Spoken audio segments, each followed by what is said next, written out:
Hello students, how are you all. So आज हम chapter 7 one shot में करने वाले हैं। एक चैप्टर एक वीडियो में ख़त्म। ठीक है, क्या क्या करेंगे एक बार ज़रा पॉइंट्स देख लेते हैं, क्या क्या हम इस वीडियो में कवर करने वाले हैं।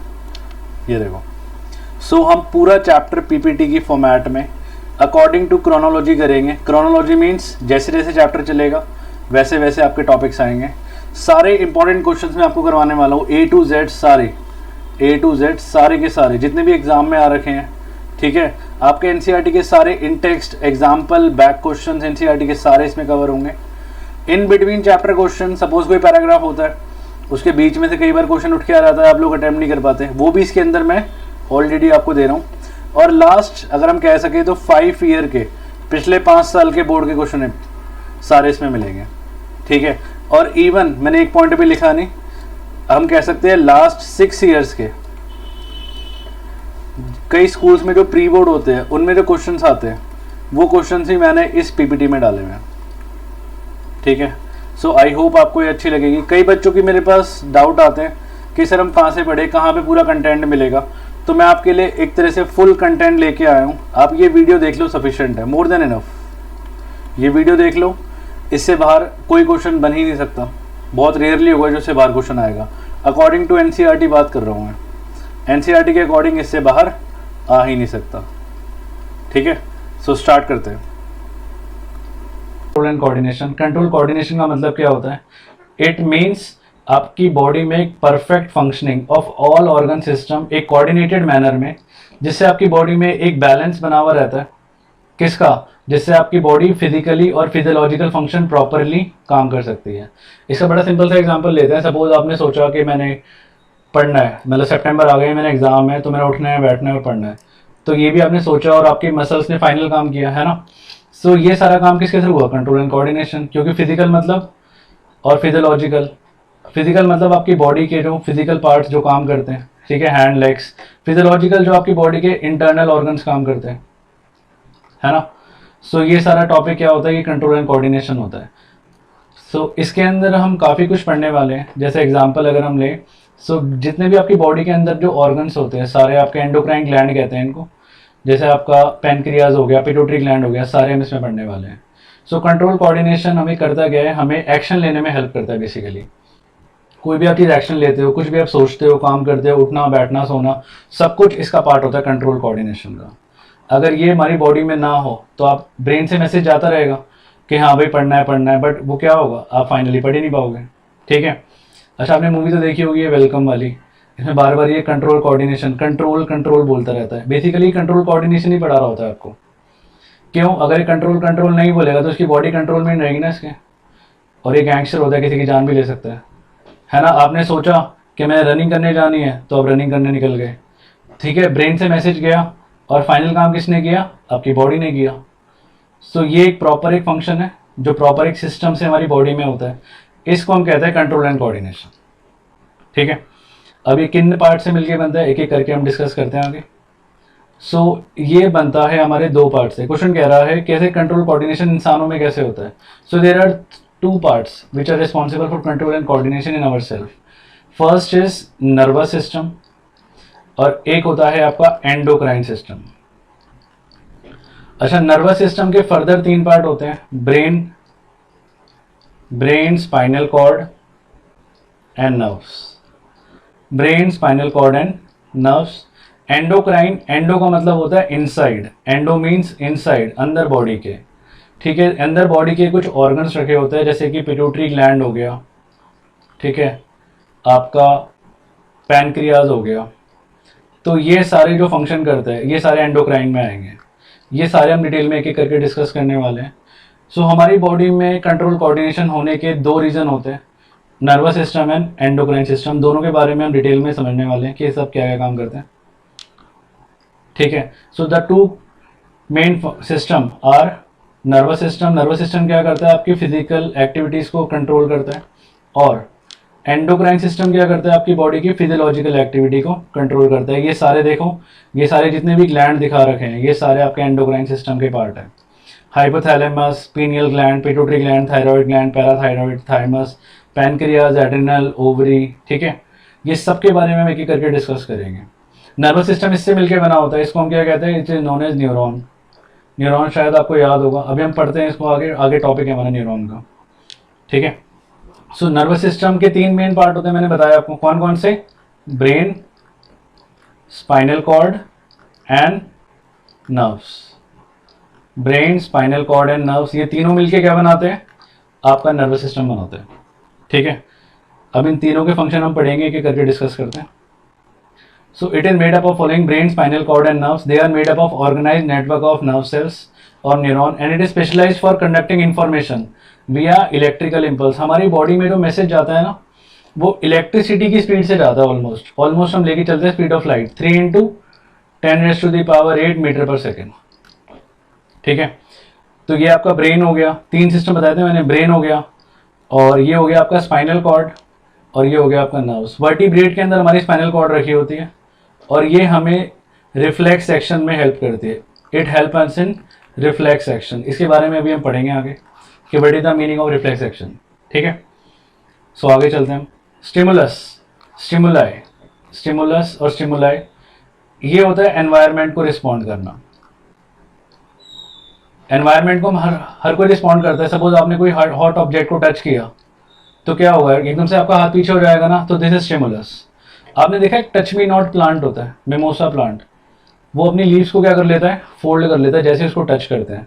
So this is stimulus. तो स्टिमुलस क्या होता है, the change in environment in और to which the organism respond and react. जैसे कि लाइट हो गया आपका, हीट हो गया, कोल्ड हो गया, साउंड हो गया, स्मेल हो गया, टच हो गया। ये देखो जैसे ही हमने इसको टच किया, टच मी नॉट प्लांट को, देखो इसकी लीव्स क्या हो जाती है, फोल्ड, क्योंकि ये किसको रिस्पॉन्ड कर रहा है, ये रिस्पॉन्ड कर रहा है किसको, टच को, ठीक है। आगे चलें।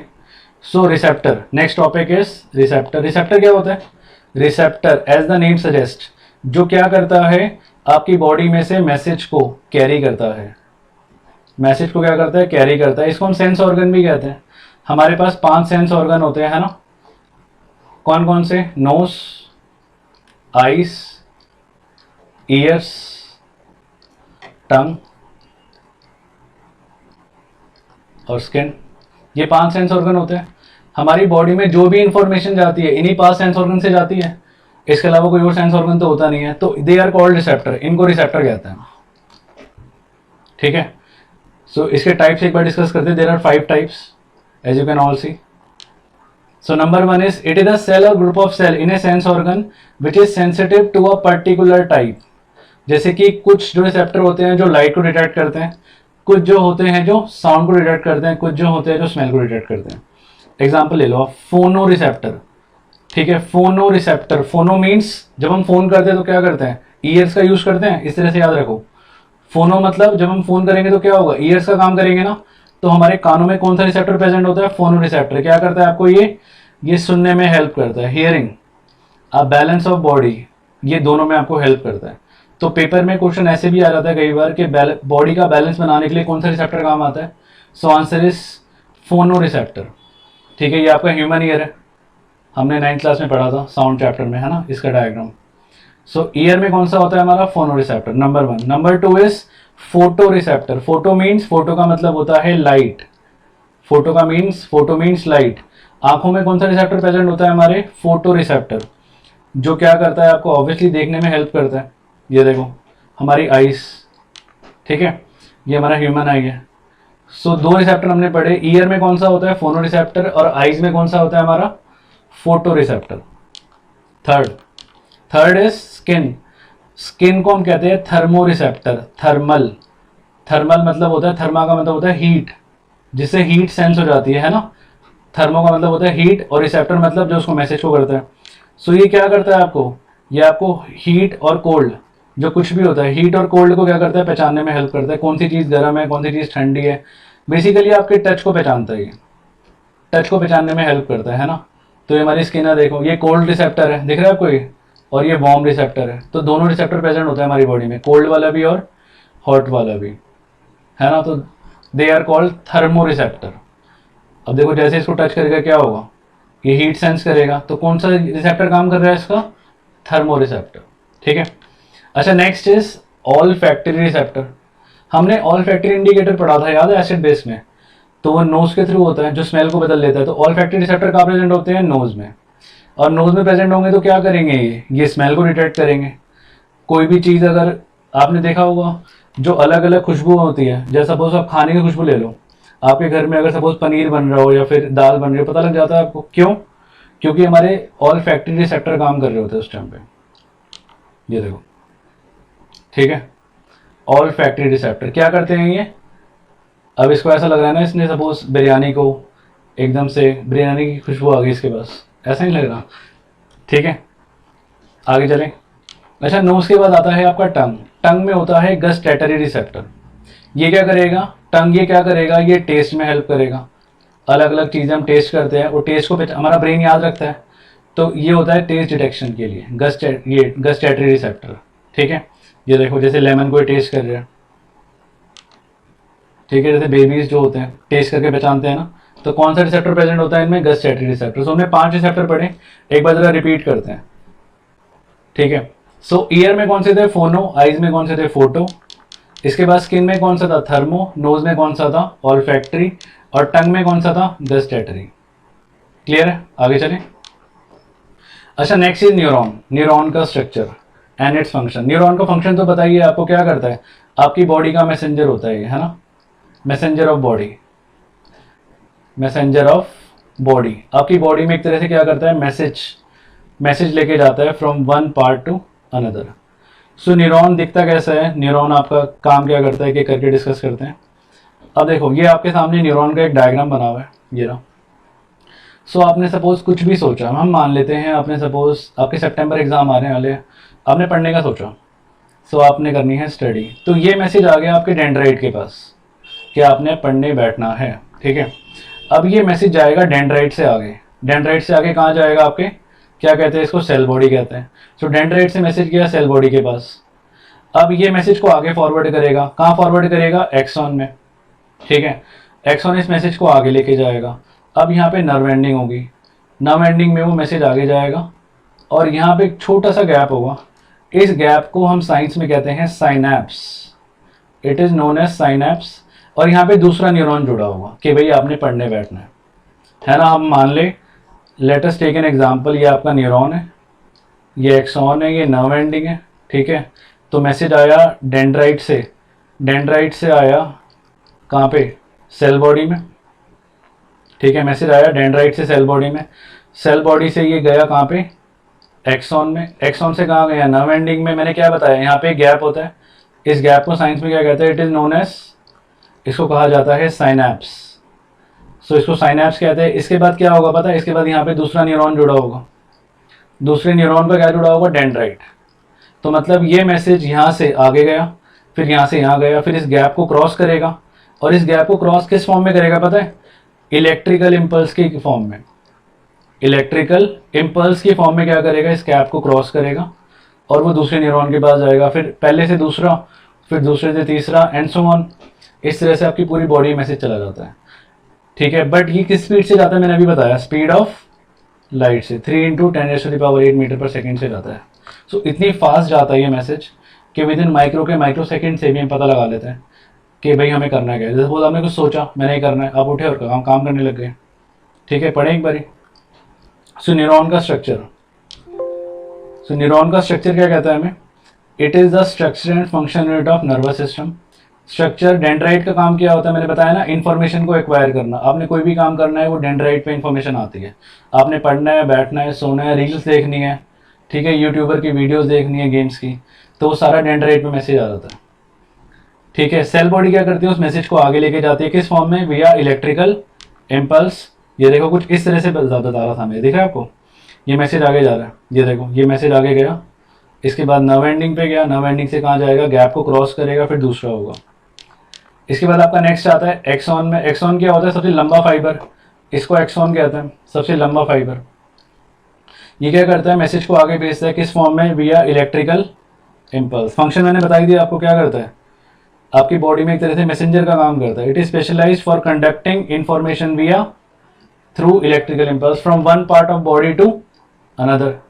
जो इन्फॉर्मेशन आती है डेंड्राइट के पास, वो आगे भेजता है सेल बॉडी के पास, फिर वो आगे एक्सॉन के पास। ये मैं समझा चुका हूँ आपको। ठीक है, और वो कन्वर्ट होती है केमिकल सिग्नल में, फिर मैसेज को आगे जाता है नर्व एंडिंग के पास। और वहाँ पे क्या प्रेजेंट होता है, क्या बताया था मैंने, इस गैप को क्या कहते हैं, पेपर में बहुत पूछना जरूर है, ये साइनैप्स कहते हैं। और यहाँ पे क्या होता है, दूसरा न्यूरॉन जुड़ा होता है ना। ये मैसेज आगे गया, आपने रील्स देखनी है, आपने इंस्टाग्राम खोला, रील देखना शुरू, ये मैसेज आगे गया, फिर ये पूरी बॉडी में मैसेज चला जाएगा और आप क्या करोगे, फ़ोन खोलोगे, रील्स देखने लग जाओगे, नहीं। अच्छा एनीवेज आगे चलें। साइनैप्स मैंने बता चुका हूँ, व्हाट इज साइनैप्स। साइनैप्स क्या होता है, उसका जो गैप होता है between two connecting neuron, the gap of between the nerve ending of one neuron and dendrite of the other neuron, उस गैप को हम कहते हैं साइनैप्स।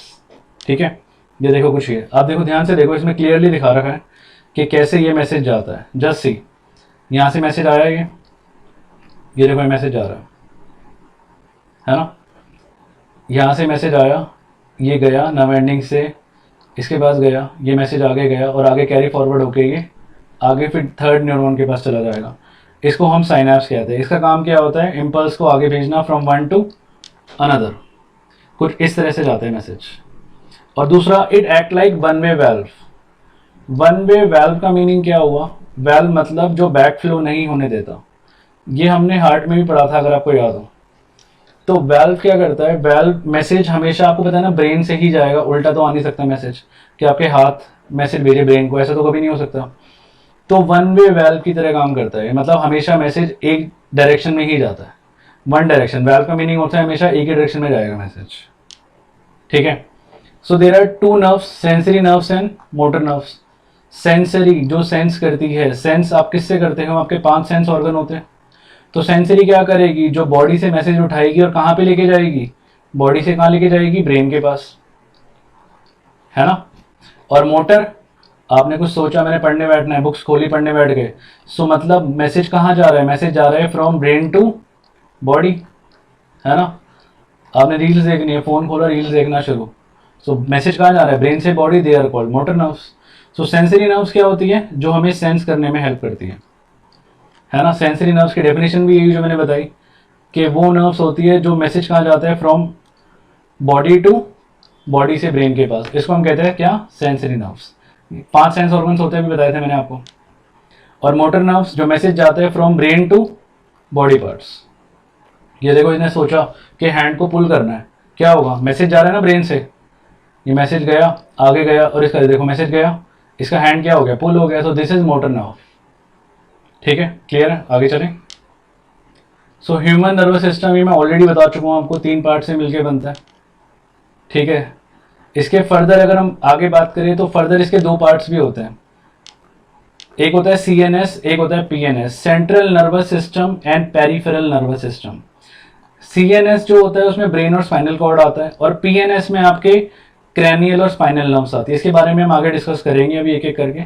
अभी फिलहाल आप इस फ्लो चार्ट को देख लो। ह्यूमन नर्वस सिस्टम के 2 पार्ट है, CNS और PNS। CNS के 2 पार्ट है, ब्रेन और स्पाइनल कॉर्ड, और PNS क्रेनियल नर्व जो ब्रेन से निकलती है, और स्पाइनल नर्व जो स्पाइनल कॉर्ड से निकलती है। और स्पाइनल कॉर्ड मैंने स्टार्टिंग में बताया था क्या कंट्रोल करता है, it controls your reflex action control करते हैं। ठीक है, इसके बारे में डिटेल में हम पढ़ेंगे एक एक करके सारा। So what is reflex action. Reflex action क्या होता है, कभी वर्ड सुने रिफ्लेक्स एक्शन। रिफ्लेक्स एक्शन क्या होता है, जो एकदम से क्विक काम करते हो ना बिना सोचे समझे। अच्छा, मैं रील्स देखने की बात नहीं कर रहा। कभी आप सोचो कि हाँ हम तो बैठते और रील देखना शुरू कर देते हैं, that is not reflex action. हम एग्जांपल लेते हैं, सपोज आप बैठे हुए हो क्लास में और एकदम से आपका फ्रेंड आया पीछे से ना, कोई हॉट चीज़ आपके, गर्म चीज़ आपके हाथ पे लगा, एकदम से क्या होगा, आपका हाथ पीछे हो जाएगा ना, तो क्विक एक्शन हुआ, तो उसको रिफ्लेक्स एक्शन कहते हैं, जो बिना सोचे समझे आप काम करते हो। ठीक है, कई बार क्या होता है, सपोज हल्का सा कुछ हमें कोई चीज़ पिंच होती है तो एकदम से क्या होता है, हम रिएक्ट कर जाते हैं, तो दैट इज रिफ्लेक्स एक्शन, है ना। सो रिफ्लेक्स एक्शन में ब्रेन का कोई रोल नहीं होता। इससे हमें एक चीज़ तो क्लियर हो गई है कि ब्रेन का कोई रोल रिफ्लेक्स एक्शन में होता ही नहीं। सो रिफ्लेक्स एक्शन कंट्रोल कौन करता है, it is controlled by spinal cord. कौन कंट्रोल करता है इसको, स्पाइनल कॉर्ड। ठीक है, एक बार डेफिनेशन देखें, डेफिनेशन क्या कहती है। जो मैं डेफिनेशन दे रहा हूँ पेपर में यही डेफिनेशन लिख के आनी है आपने, तभी मार्क्स मिलेंगे, क्योंकि टीचर आपसे यही एक्सपेक्ट करता है कि आप ये लिखो। अगर आप अपने आप लैंग्वेज में बना के लिखोगे तो बहुत मुश्किल है कि आपको मार्क्स मिले, मैं frankly speaking. So spontaneous, automatic and mechanical, ये सारे साइंटिफिक वर्ड होते हैं जो आपको यूज़ करने होते हैं एग्जाम में। रिस्पॉन्स टू स्टिमुलस, क्या क्या बोला मैंने, स्पॉन्टेनियस, ऑटोमेटिक, मैकेनिकल, और sudden action in response to something in the environment. Example ले लो, withdrawal of hand on touching hot object, या इलेक्ट्रिसिटी ले लो। कई बार अगर आपके इलेक्ट्रिक करंट लगता है तो एकदम से आपका हाथ पीछे हो जाता है, सोचते तो नहीं हो आप कि हाँ हाथ पीछे करना है, तो that is reflex action. Knee jerk होगा ना, ये देखो नी जर्क दिखा रखा है इसमें, है ना, ये देखो जैसे ये यहाँ पे हैमर को स्ट्राइक करेगा तो क्या होगा, ये मैसेज जाएगा आगे, और ये आगे मोटर नर्व क्या करेगी, इसके लेग को पुल कर लेगी, ठीक है। सो ये आपका रिफ्लेक्स एक्शन होता है। सबसे बेस्ट रिफ्लेक्स एक्शन तो हमने देखा वही है क्रिकेट के अंदर, याद है ये वाली स्टंप कितने टाइम में हुई थी, चलो गैस करो। धोनी ने स्टंप कितनी देर में की थी, 0.08 सेकेंड में। Just imagine, just imagine, this is reflex action only. Ball पकड़ी मार दी, है ना, तो ये रिफ्लेक्स एक्शन होता है। अच्छा डायग्राम करेंगे, बड़ा इंपॉर्टेंट है एग्जाम पॉइंट ऑफ व्यू से, very important diagram this is. ये क्या कर रहा है, ये हैंड को टच कर रहा है, तो जैसे ये टच करेगा तो इसके हाथों में कौन सा रिसेप्टर प्रेजेंट होता है, बताया था मैंने, थर्मो रिसेप्टर। ये क्या करेगा, हीट को सेंस करेगा और वो मैसेज को आगे लेके जाएगा, ठीक है। ये कहाँ जा रहा है दिख रहा है आपको, स्पाइनल कॉर्ड के पास जा रहा है। अब ये मैसेज क्या करेगा, इस मैसेज को ये आगे कैरी फॉरवर्ड करेगा, कहाँ पे करेगा, रिले न्यूरॉन के पास, और रिले न्यूरॉन इस मैसेज को मोटर न्यूरॉन के पास जाएगा। मोटर न्यूरॉन के पास मसल होता है, इफेक्टर कहते हैं जिसको। मसल क्या करेगा, हैंड को पुल कर लेगा और आपका जो हाथ है वो बच जाएगा। अच्छा कई बच्चों के दिमाग में क्वेश्चन हो सकता है आ रहा कि सर ये स्पाइनल कॉर्ड क्यों काम क्यों दिया हुआ है, ये काम दिमाग को क्यों नहीं दिया हुआ, ब्रेन को क्यों नहीं दिया हुआ, तो ये क्वेश्चन भी आता है एग्जाम में। क्योंकि अगर ये काम हमने ब्रेन को दे दिया तो जितनी देर में आपका हाथ हटेगा उतनी देर में आपका हाथ ही चल जाएगा, है ना। तो हमें कई जगहों पे बिल्कुल क्विक एक्शन लेना होता है। अगर हमने क्विक एक्शन नहीं लिया तो क्या होगा, हमें इंजरी हो सकती है। तो अगर ये काम अगर हम ब्रेन को दे देंगे तो आपके इंजरी होने के पूरे चांसेस हैं, ठीक है। इसलिए काम किसको दिया हुआ है हमने, स्पाइनल कॉर्ड को। अगला टॉपिक है reflex arc. Obviously reflex arc क्या होगी, जिसके थ्रू रिफ्लेक्स एक्शन होगा, वो न्यूरल पाथवे जिसके थ्रू क्या होगा, जिसके थ्रू आपका रिफ्लेक्स एक्शन को हम आगे लेके जाएंगे, कैरी फॉरवर्ड करेंगे, उसको हम क्या कहते हैं, रिफ्लेक्स आर्क। जैसे आपने सपोज आपने इसको टच किया पैन को, neural pathway over which impulse travel to produce a reflex action is called reflex arc. Example लो, whenever hand touches a hot object, कोई भी अगर हम हॉट ऑब्जेक्ट को टच करते हैं तो क्या होता है, जो हीट होती है वो सेंस कौन करता है, हमारे हाथों में कौन सा रिसेप्टर प्रेजेंट होता है, थर्मो रिसेप्टर। जो स्किन में प्रेजेंट होता है, देखो आपको दिख भी रहा होगा, यहाँ पे दिखा रखा है। और वो रिसेप्टर क्या करता है, आगे नर्व इम्पल्स को ट्रिगर करता है और वो सेंसरी न्यूरॉन तक जाता है। फिर ये मैसेज आगे लेके जाता है स्पाइनल कॉर्ड के पास। स्पाइनल कॉर्ड आगे मैसेज किसके पास जाता है, रिले न्यूरॉन।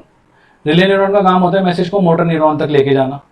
फिर वो मैसेज गया मोटर न्यूरॉन तक, फिर मोटर न्यूरॉन क्या करेगा, हमारे मसल को क्या करेगा, कॉन्ट्रैक्ट करेगा और आपका हैंड क्या हो जाएगा, पुल हो जाएगा और आप इंजरी से बच जाओगे, है ना। देखो दिखा भी रखा है, ये देखो इन्हें हैंड टच किया, एकदम से हाथ पीछे हो गया, कैसे, क्योंकि ये मैसेज कौन कंट्रोल कर रहा है, सारा ये कंट्रोल करने वाला क्या नाम है, spinal cord. It is controlled by spinal cord. तो याद रखना क्वेश्चन आता है। तो इसमें ब्रेन का काम क्या हुआ, इसमें ब्रेन का कोई रोल नहीं होता, बट एक मैसेज जाता है ब्रेन के पास। ये देखो, ये रहा, दिख रहा है आपको, ये एक मैसेज जाता है ब्रेन के पास, ये रहा, कि ऐसा ऐसा कुछ हुआ था, कि भाई ये गर्म चीज है, ताकि आप फिर से इसको हाथ ना लगा दो, ठीक है। स्पाइनल कॉर्ड इसको कंट्रोल करता है, बट एक मैसेज भेजा जाता है किसके पास, ब्रेन के पास, ताकि आप फिर से इसको हाथ ना लगाओ, ठीक है। रिफ्लेक्स आर्क, इसका फ्लो चार्ट से भी हम कर सकते हैं, जरूरी नहीं है रट्टा ही मारना है। आप इसको फ्लो चार्ट इसको बना के भी लिख सकते हो। स्टिमुलस क्या था, इसमें हीट था, रिसेप्टर ऑर्गन क्या था, स्किन था। स्पाइनल कॉर्ड ने क्या किया, इफेक्टर मसल को क्या किया, पुल करवाया और आपका हाथ क्या हो गया, पीछे हो गया, ठीक है। ये इसका इंट्रोडक्शन पार्ट था आपका, ये देखो, ठीक है। अच्छा नीड क्या है, मैंने नीड तो बता चुका हूं आपको। अगर रिफ्लेक्स एक्शन नहीं होगा तो क्या होगा, आपके क्या हो सकती है, आपके इंजरी हो सकती है, चोट भी लग सकती है आपके। आप अपना हैंड पुल नहीं करोगे जल्दी तो क्या होगा, आपके हॉट लग जाएगा, है ना, चोट लग सकती है। तो नीड क्या है, अच्छा ज़रा सोच के बताओ क्या ये रिफ्लेक्स आर्क जानवरों में होती होगी, एनिमल्स में होती होगी? ऑब्वियसली होती है ना? इन सम सिचुएशन जैसे कि टचिंग अ हॉट ऑब्जेक्ट, पिंचिंग एक्सेट्रा, हमें क्विकली एक्ट करना होता है, अदरवाइज क्या होगा, हमारी बॉडी हार्म हो सकती है। तो इसलिए जो जनरेट होता है इम्पल्स वो कहाँ से होता है? स्पाइनल कॉर्ड से, ना कि ब्रेन से। ब्रेन का क्या रोल है? ब्रेन तक एक मैसेज जाता है क्या, कि भाई ऐसी ऐसी कोई चीज़ है जो गर्म है, आपको फिर से हैंड नहीं लगाना, है ना? क्योंकि जब तक ये हैंड हटाएगा उतनी देर में क्या होगा, इसका हैंड ही क्या होगा, जल जाएगा। सो आज हम जो टॉपिक स्टार्ट करने जा रहे हैं दैट इज़ ह्यूमन ब्रेन। हम सबके पास एक दिमाग होता है, किसी के पास दो तो नहीं होता ना। अच्छा, ह्यूमन ब्रेन, आपका ब्रेन कुछ ऐसा दिखता है ना? इसके मेनली हमारे 3 पार्ट्स होते हैं जिसके बारे में हम डिटेल में पढ़ेंगे। पहला होता है आपका फोर ब्रेन, दूसरा होता है आपका मिड ब्रेन एंड तीसरा होता है आपका hind brain. Fore brain, mid brain and hind brain, इन तीनों के बारे में हम डिटेल में डिस्कस करने वाले हैं। वैसे अगर आपसे पूछा जाए कि ब्रेन का जनरल फंक्शन क्या होता है, what is the general function of brain, तो ब्रेन क्या करता है? ब्रेन एक तरह से आपकी बॉडी का क्या होता है? मैसेंजर होता है, जो क्या करता है? मैसेज भेजता है from brain to body parts. तो ब्रेन क्या करता है? एक तरह से मैसेंजर होता है आपकी बॉडी का। ठीक है, स्टार्ट करें। सो क्या कह रहा है ये? So it is the main coordinating centre of the body, it is located inside the skull. Skull के अंदर रखा होता है और एक प्रोटेक्ट होता है, एक छोटा सा बॉक्स होता है हमारे हेड में, इसको हम कहते हैं क्रेनियम। ब्रेन के पास 3 लेयर होती है जिसको हम कहते हैं मेनिंजेस। ये देखो, ये हमारा ब्रेन है, ये 1 लेयर, ये 2 लेयर और ये 3 लेयर। इन 3 लेयर्स को साइंस में कहा जाता है मेनिंजेस। ठीक है, ब्रेन के मेनली 3 पार्ट्स होते हैं, कौन कौन से? Fore brain, mid brain and hind brain. So इन तीनों के बारे में हम डिटेल में डिस्कस करेंगे, fore brain, mid brain and hind brain. ठीक है, स्टार्ट करते हैं फोर ब्रेन से। देखो, सबसे बिगेस्ट पार्ट, सबसे बड़ा पार्ट ब्रेन का कौन सा होता है? Fore brain. और अगर आपसे क्वेश्चन ये भी आ रहा है कि फोर ब्रेन का कौन सा पार्ट सबसे बड़ा होता है, so that is cerebrum. Cerebrum fore brain का सबसे बड़ा पार्ट होता है। ठीक है, क्या कह रही है? It is the most complex और specialised part of the brain, it consist of cerebrum. Cerebrum से क्या होता है? कंसिस्ट। इसका काम क्या होता है? It is the main thinking part of brain. जो भी आप सोचते हो, जो भी आप डिसीजन लेते हो, जो भी आप काम करते हो, आपका उठना, बैठना, सोना, फोन चलाना, इवन इस वीडियो को भी देखना, ये सारा किसका पार्ट है? ये सारा आपका फोर ब्रेन का पार्ट है। देखो कितनी डीप थॉट में है ये, अपना पूरा क्या क्या काम कर रहा है? अपने फोर ब्रेन को पूरा यूज कर रहा है ये, है ना? अच्छा, next point, it receive sensory impulse. Sensory impulse आते हैं इसके पास फ्रॉम सेंस ऑर्गन। मतलब हमारे 5 सेंस ऑर्गन होते हैं, इन 5 सेंस ऑर्गन के जितना भी मैसेज जाता है सारा फोर ब्रेन के पास जाता है। ये मैं आपको लास्ट वीडियो में दिखाया भी था। ये 5 सेंस ऑर्गन का मैसेज कहाँ जाता है? ब्रेन के पास ना। तो ब्रेन के किस पार्ट में जाता है? आपके फोर ब्रेन के पार्ट में। ठीक है, नेक्स्ट पॉइंट क्या कह रहा है? It send message to muscle for action. तो क्या करता है ये? मसल्स के पास मैसेज भेजता है ताकि वो फाइनल एक्शन ले सके। मैं सिर्फ इसी एक्शन की बात नहीं कर रहा जो सलमान खान करता है। एक्शन एज इन वॉकिंग कह सकते हो आप, वॉकिंग कह सकते हो, रनिंग कह सकते हो, टॉकिंग कह सकते हो, उठना। ठीक है, ये सब कुछ हम कह सकते हैं। तो जो भी हमारा फाइनल एक्शन जो हमारी मसल्स करती है, ये सारा कौन भेजता है मैसेज? इसका फोर ब्रेन। और क्या काम है फोर ब्रेन का? Next is hearing. कोई भी चीज़ आप सुनते हो, आपको 2 आवाज़ अलग अलग पहचान सकते हो ना? क्यों पहचान सकते हो? क्योंकि इसमें कौन सा ब्रेन काम कर रहा है? आपका फोर ब्रेन।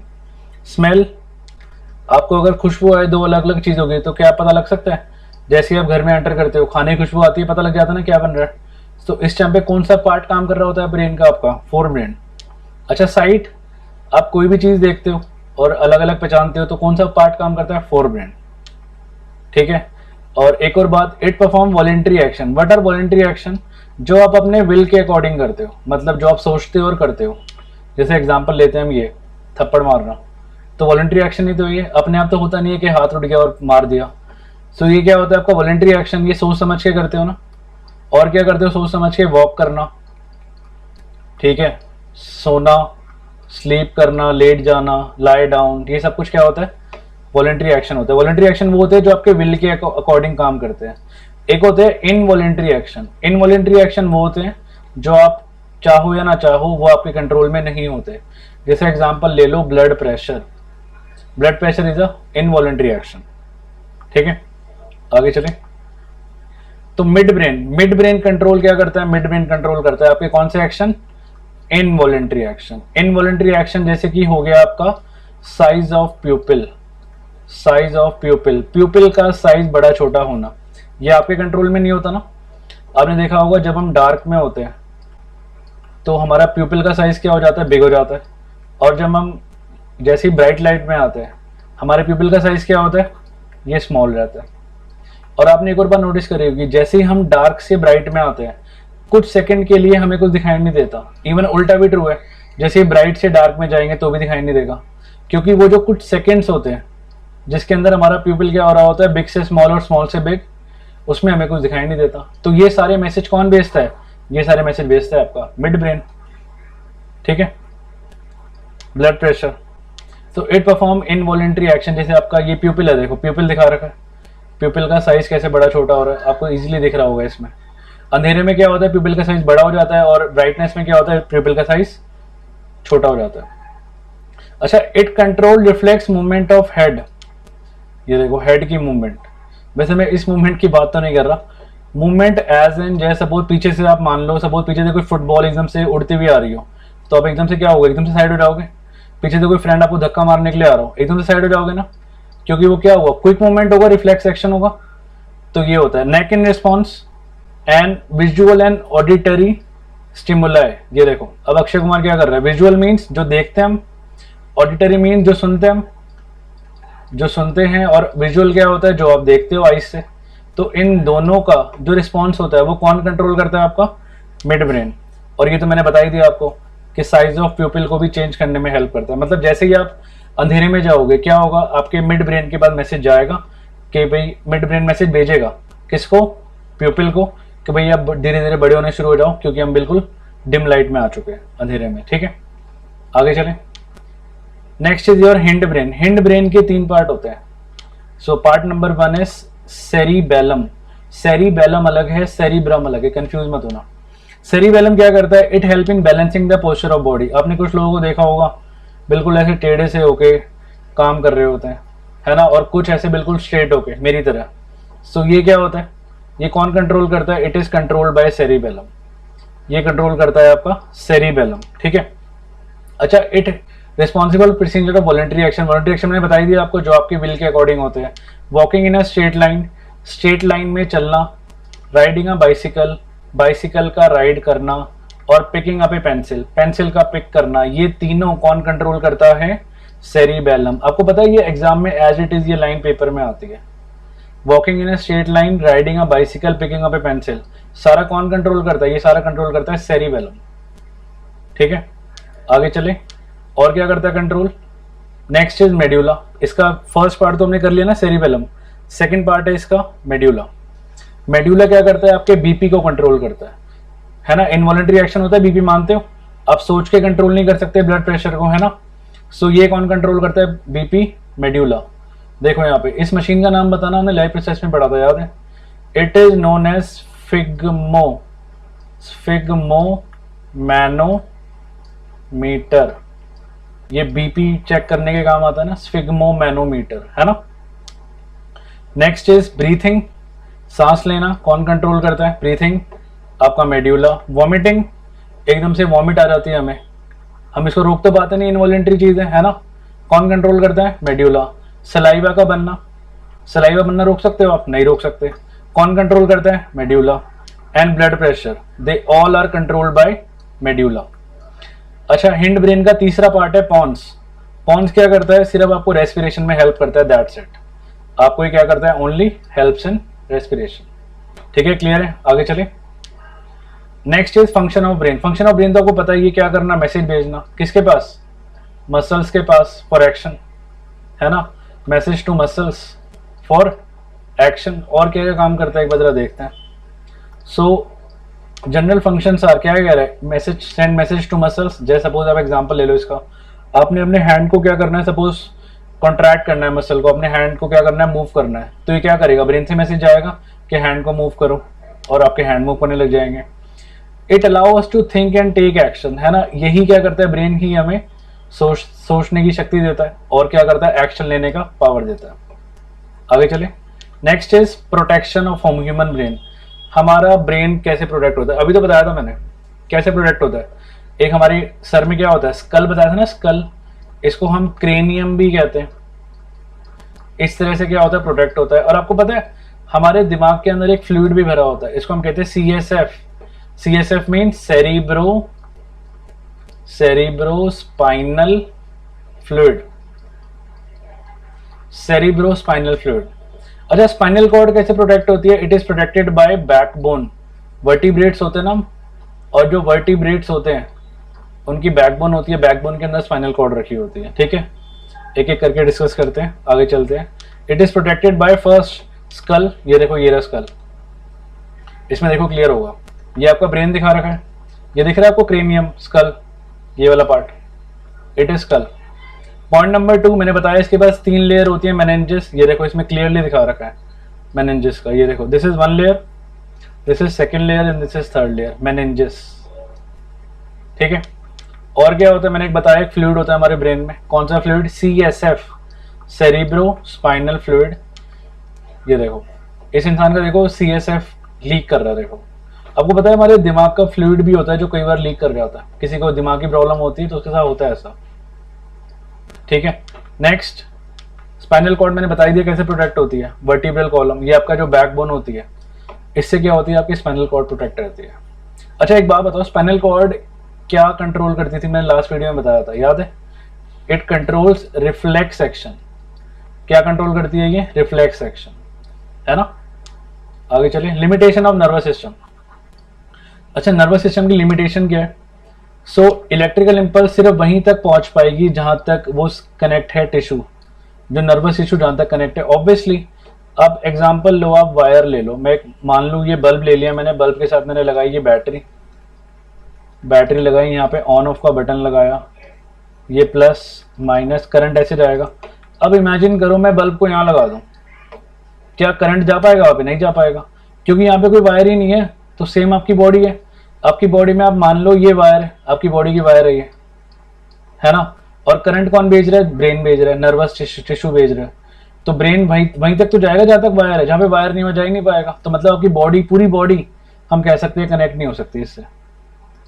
पॉइंट नंबर 2, दूसरा पॉइंट क्या है, एक बार अगर इलेक्ट्रिकल इंपल्स जनरेट हो गई, ठीक है, तो the cell take some time to reset its mechanism को क्या करता है, कुछ टाइम लेता है वो फिर से उसको ट्रांसमिट करने के लिए। सो cells can not continually create transmit impulse, मतलब वो कंटिन्यूसली इंपल्स क्रिएट नहीं कर सकता, वो कुछ टाइम के बाद ही करेगा। एंड पॉइंट नंबर 3 आपको पता ही है, प्लांट्स के पास नर्वस सिस्टम होता ही नहीं है, ना प्लांट्स के पास ब्लड होता, ना कोई ट्रांसपोर्टेशन सिस्टम, सिर्फ 2 वो होते हैं आपके tissue, that is xylem and, सिर्फ 2 टिश्यू होते हैं, जाइलम एंड फ्लोएम, है ना।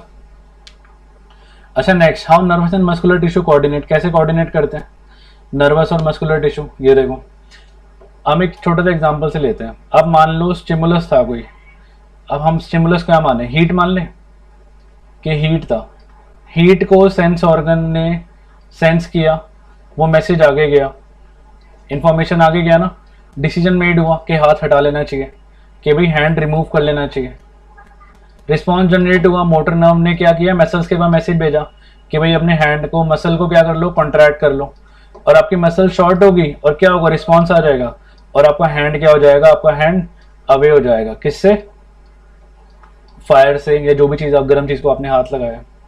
तो ये सारा क्या होता है, आपका नर्वस टिश्यू भी काम कर रहा है साथ साथ, और मस्कुलर टिश्यू भी काम कर रहा है, ये तो दोनों क्या होता है, आपस में कनेक्टेड होता है। ठीक है, difference between reflex action walking, ये एनसीईआरटी का क्वेश्चन है। रिफ्लेक्स एक्शन कौन कंट्रोल करता है, it is controlled by spinal cord. अच्छा, वॉकिंग कौन कंट्रोल करता है, walking is controlled by brain. Reflex action में पहले एक्शन होता है, पहले एक्शन होगा, फिर आपको क्या पता लगेगा, फिर ब्रेन के पास मैसेज जाएगा, और वॉकिंग में पहले ब्रेन बोलेगा कि भाई वॉक करो, फिर एक्शन होगा, है ना। और एक क्विक होता है, उसमें टाइम लगता है। एक बार जरा डिफरेंस पढ़े, ये देखो, so it is sudden response to stimulus, it is voluntary action done at our own will, it is under control of spinal cord, it is control of our brain, it take place first then we come to know, it is done by control of muscles and limbs, हाथ पैरों में control में होता है। कह रहे what happen at the synapse between two neurons, synapse के बीच में क्या होता है, और मैंने आपको ये पढ़ा चुका हूँ लास्ट क्लास में, याद है। साइनैप्स पहले बताओ होता क्या है। साइनैप्स आपका होता है कि जो न्यूरॉन जहाँ पे खत्म हो रहा होता है उसके बीच में एक छोटा सा गैप होता है, इसको हम कहते हैं साइनैप्स। थोड़ा बड़ा गैप बन गया ये, बट एक छोटा सा गैप होता है, इट इज नोन एज, इसको हम कहते हैं साइनैप्स। ये देखो, अब आप मान लो, इमेजिन करो कि कोई मैसेज आया, आपने कुछ भी सोचा, सपोज ये इसका डेंड्राइट होता है, ये मैसेज यहाँ से यहाँ पे आया सेल बॉडी में, ये मैसेज फिर आगे फॉरवर्ड हुआ एक्सॉन में, याद है, दिस इज डेंड्राइट, ठीक है, this is cell body and इसको हम कहते थे एक्सॉन और इसको हम कहते थे नर्व एंडिंग। सो आप कोई भी मैसेज आया, सपोज आपने पढ़ने बैठना है, वो डेंड्राइट से मैसेज आया, यहाँ से आगे गया एक्सॉन के पास, एक्सॉन से वो गया नर्व एंडिंग के पास, अब इसने इसको किया क्रॉस, है ना, इलेक्ट्रिकल इंपल्स के फॉर्म में जाता है मैसेज, और यहाँ पे केमिकल सिग्नल रिलीज करता है वो, एक तरह से हम कह सकते हैं केमिकल रिएक्शन होती है यहाँ पे, फिर वो जाता है अगले न्यूरॉन के पास, इस तरह से, या इसका यहाँ पे डेंड्राइट जुड़ा होता है, इसके बाद फिर से गैप होगा, फिर तीसरा न्यूरॉन जुड़ा होगा, इस तरह से क्या हो रहा है साइनैप्स के बीच में, मैसेज ट्रांसफर हो रहा है from one neuron to another. तो यही होता है साइनैप्स में, क्या होता है, ट्रांसमिशन ऑफ मैसेज। आंसर पढ़े एक बारी, the synapse is the tiny gap between two addition neurons. जो इन्फॉर्मेशन आएगी डेंड्राइट पे वो आगे जाएगी, केमिकल रिएक्शन को क्रिएट करेगी और इलेक्ट्रिकल इंपल्स जनरेट करेगी, ये इंपल्स आगे जाएगा डेंड्राइट से सेल बॉडी के पास, फिर एक्सॉन से उसके एंड में जाएगा, फिर केमिकल रिलीज करेगा, ये बता चुका हूं मैं, केमिकल क्या करेंगे, गैप को क्रॉस करेंगे और फिर से सेम इलेक्ट्रिकल इंपल्स जनरेट करेंगे अगले न्यूरॉन के पास, ठीक है। इसी तरह से सिमिलर साइनैप्स वो आगे जाएगा और इससे क्या होगा, वो पूरी बॉडी में वो मैसेज ट्रांसफर हो जाएगा। कुछ इस तरह से होता है, देखो इसमें दिखा रखा है एग्जैक्टली, ये देखो ध्यान से देखो इसको, यहाँ से आया वो मैसेज और यहाँ पे कुछ केमिकल से रिलीज हुए, इलेक्ट्रिकल इंपल्स के फॉर्म में ये मैसेज आगे चला गया, ये देखो, ठीक है, क्लियर है। ये भी एनसीईआरटी क्वेश्चन ही है। आगे चले। अच्छा, how do we detect the smell of agarbatti. अगरबत्ती की स्मेल हमारी नोज में कौन सा प्रेजेंट होता है, बताया था कल मैंने लास्ट क्लास में, ऑल फैक्ट्री रिसेप्टर, है ना, ऑल फैक्ट्री रिसेप्टर। तो उससे हम क्या करते हैं, पता लगा लेते हैं। So it is detected by olfactory receptor present in nose, it's set of chemical reaction which generate electrical impulse and send to brain through which we get smell of agarbatti. कौन सा पार्ट ऑफ ब्रेन है जो posture balance करता है, अभी तो बताया cerebellum, किसका पार्ट होता है ये, हिंड ब्रेन का पार्ट। तो पेपर में आएगा तो आपको दोनों चीजें लिख के आनी है, cerebellum a part of hind brain. ये देखो, ये रहा, ये सेरिबेलम होता है, देखो कितना छोटा सा पार्ट है, देखो, और मैंने आपको फोर ब्रेन भी दिखाया था, वो कितना बड़ा पार्ट होता था, दिस इज सेरिबेलम। आगे चले। कह रहे role of brain in reflex action, कोई रोल नहीं होता, है ना, ब्रेन के पास सिर्फ एक मैसेज जाता है कि रिफ्लेक्स एक्शन हुआ है, ताकि हम उस हॉट चीज को फिर से हाथ ना लगा ले या फिर हमें इंजरी ना हो जाए। तो ब्रेन का कोई रोल नहीं होता, मैं ऑलरेडी आपको समझा चुका हूँ। तो reflex action takes place in spinal cord और क्विक रिस्पॉन्स जनरेट होता है, ब्रेन को पता लगने से पहले ही ये एक्शन हो जाता है ना, बिकॉज रिफ्लेक्स एक्शन कौन कंट्रोल करता है, it is controlled by spinal cord. Spinal cord को काम दिया गया है ये। The message to brain is send later on, only information आती है कि रिफ्लेक्स एक्शन ऐसा हुआ था, ताकि ब्रेन इसको फिर से, ब्रेन इसको मैसेज को आगे भेजे और हमारे हाथ फिर से उस पर ना चला जाए, और ब्रेन का कोई रोल नहीं होता इसमें रिफ्लेक्स एक्शन को क्रिएट करने में, ठीक है। आगे चले। कह रहा है फंक्शन ऑफ रिसेप्टर, रिसेप्टर का फंक्शन क्या होता है कि सेंस ऑर्गन से मैसेज को उठाना और कहाँ लेके जाना, ब्रेन के पास। जैसे हमारा आप लगा लो थर्मो रिसेप्टर, लगा लो आप, थर्मो रिसेप्टर आपकी स्किन में होता है, आपने कोई चीज टच करी, वो हॉट थी, वो उठेगा और मैसेज और ब्रेन के पास जाएगा। सो ये काम होता है आपका रिसेप्टर का। ये देखो, the function of receptor is to pick up all the message from surrounding and send it to brain for processing and action. ये ब्रेन लिखा है, BRAIN, ब्रेन है। When a sense organ is not functioning, it means इसके receptor काम नहीं कर रहे। जैसे सपोज कोई ब्लाइंड है, ये देखो ब्लाइंड दिखा रखा है इसमें, तो इसका कौन सा रिसेप्टर काम नहीं कर रहा, ब्लाइंड का कौन सा रिसेप्टर कहता है, फोटो रिसेप्टर, रिमेंबर, इसका फोटो रिसेप्टर काम नहीं कर रहा, ठीक है। और अगर ये डेफ है, ये देखो इसमें डेफ दिखा रखा है, ये मूवी का सीन है वैसे, डेफ दिखा रखा है, देखो सुनाई नहीं दे रहा, तो इसका कौन सा रिसेप्टर काम नहीं कर रहा, इसका कौन सा रिसेप्टर काम नहीं कर रहा, इसका कौन सा रिसेप्टर काम नहीं कर रहा, कान में कौन सा होता है याद है, फोनो रिसेप्टर काम नहीं कर रहा, फोनो, इसका फोनो रिसेप्टर काम नहीं कर रहा। ठीक है, क्लियर। आगे चले, जिसका पैरालाइज पर्सन होता है कोई, तो उसका कौन सा रिसेप्टर काम नहीं करता, उसका वो वाला थर्मो रिसेप्टर काम नहीं करता, है ना। आगे चले। सो आज हम केमिकल कोऑर्डिनेशन पढ़ेंगे प्लांट्स के अंदर, कि प्लांट्स में केमिकल कोऑर्डिनेशन कैसे होती है। देखो, प्लांट्स के पास ना ही कोई हार्ट होता, ठीक है, ना ही कोई ब्लड होता, ना ही बोन्स होती, बट फिर भी उनकी बॉडी में कोऑर्डिनेशन हो जाती है। कभी सोचा है? ये तो होता है नहीं, तो क्या होता है प्लांट्स के पास? प्लांट हैज हॉर्मोन्स, हॉर्मोन्स की वजह से कोऑर्डिनेशन होती है प्लांट्स में। अब एक एक करके हम सारे हॉर्मोन्स के बारे में डिस्कशन करेंगे। सो स्टार्ट करते हैं। Plant do not have nervous system but they can still sense things. Plant के पास कोई नर्वस सिस्टम नहीं होता, बट फिर भी वो चीज़ें सेंस कर लेते हैं। अगर आपने प्लांट को कहीं पे टच किया, अब मान लो सपोज ये प्लांट है, आपने प्लांट को यहाँ पे टच किया, आपको पता है प्लांट को पता लग जाता है कि आपने इसको टच किया, क्योंकि प्लांट के पास क्या होता है, हॉर्मोन्स होते हैं। प्लांट क्या क्या सेंस कर सकता है? प्लांट लाइट सेंस कर सकता है, ग्रेविटी सेंस कर सकता है, केमिकल्स कर सकता है, वाटर कर सकता है, और भी कई सारी चीज़ें, और उनको रिस्पॉन्ड भी देता है, पता है आपको, by the action of hormones. तो किससे करता है ये? हॉर्मोन से। हमारी बॉडी में भी हार्मोन निकलता है, प्लांट्स की बॉडी में भी निकलता है।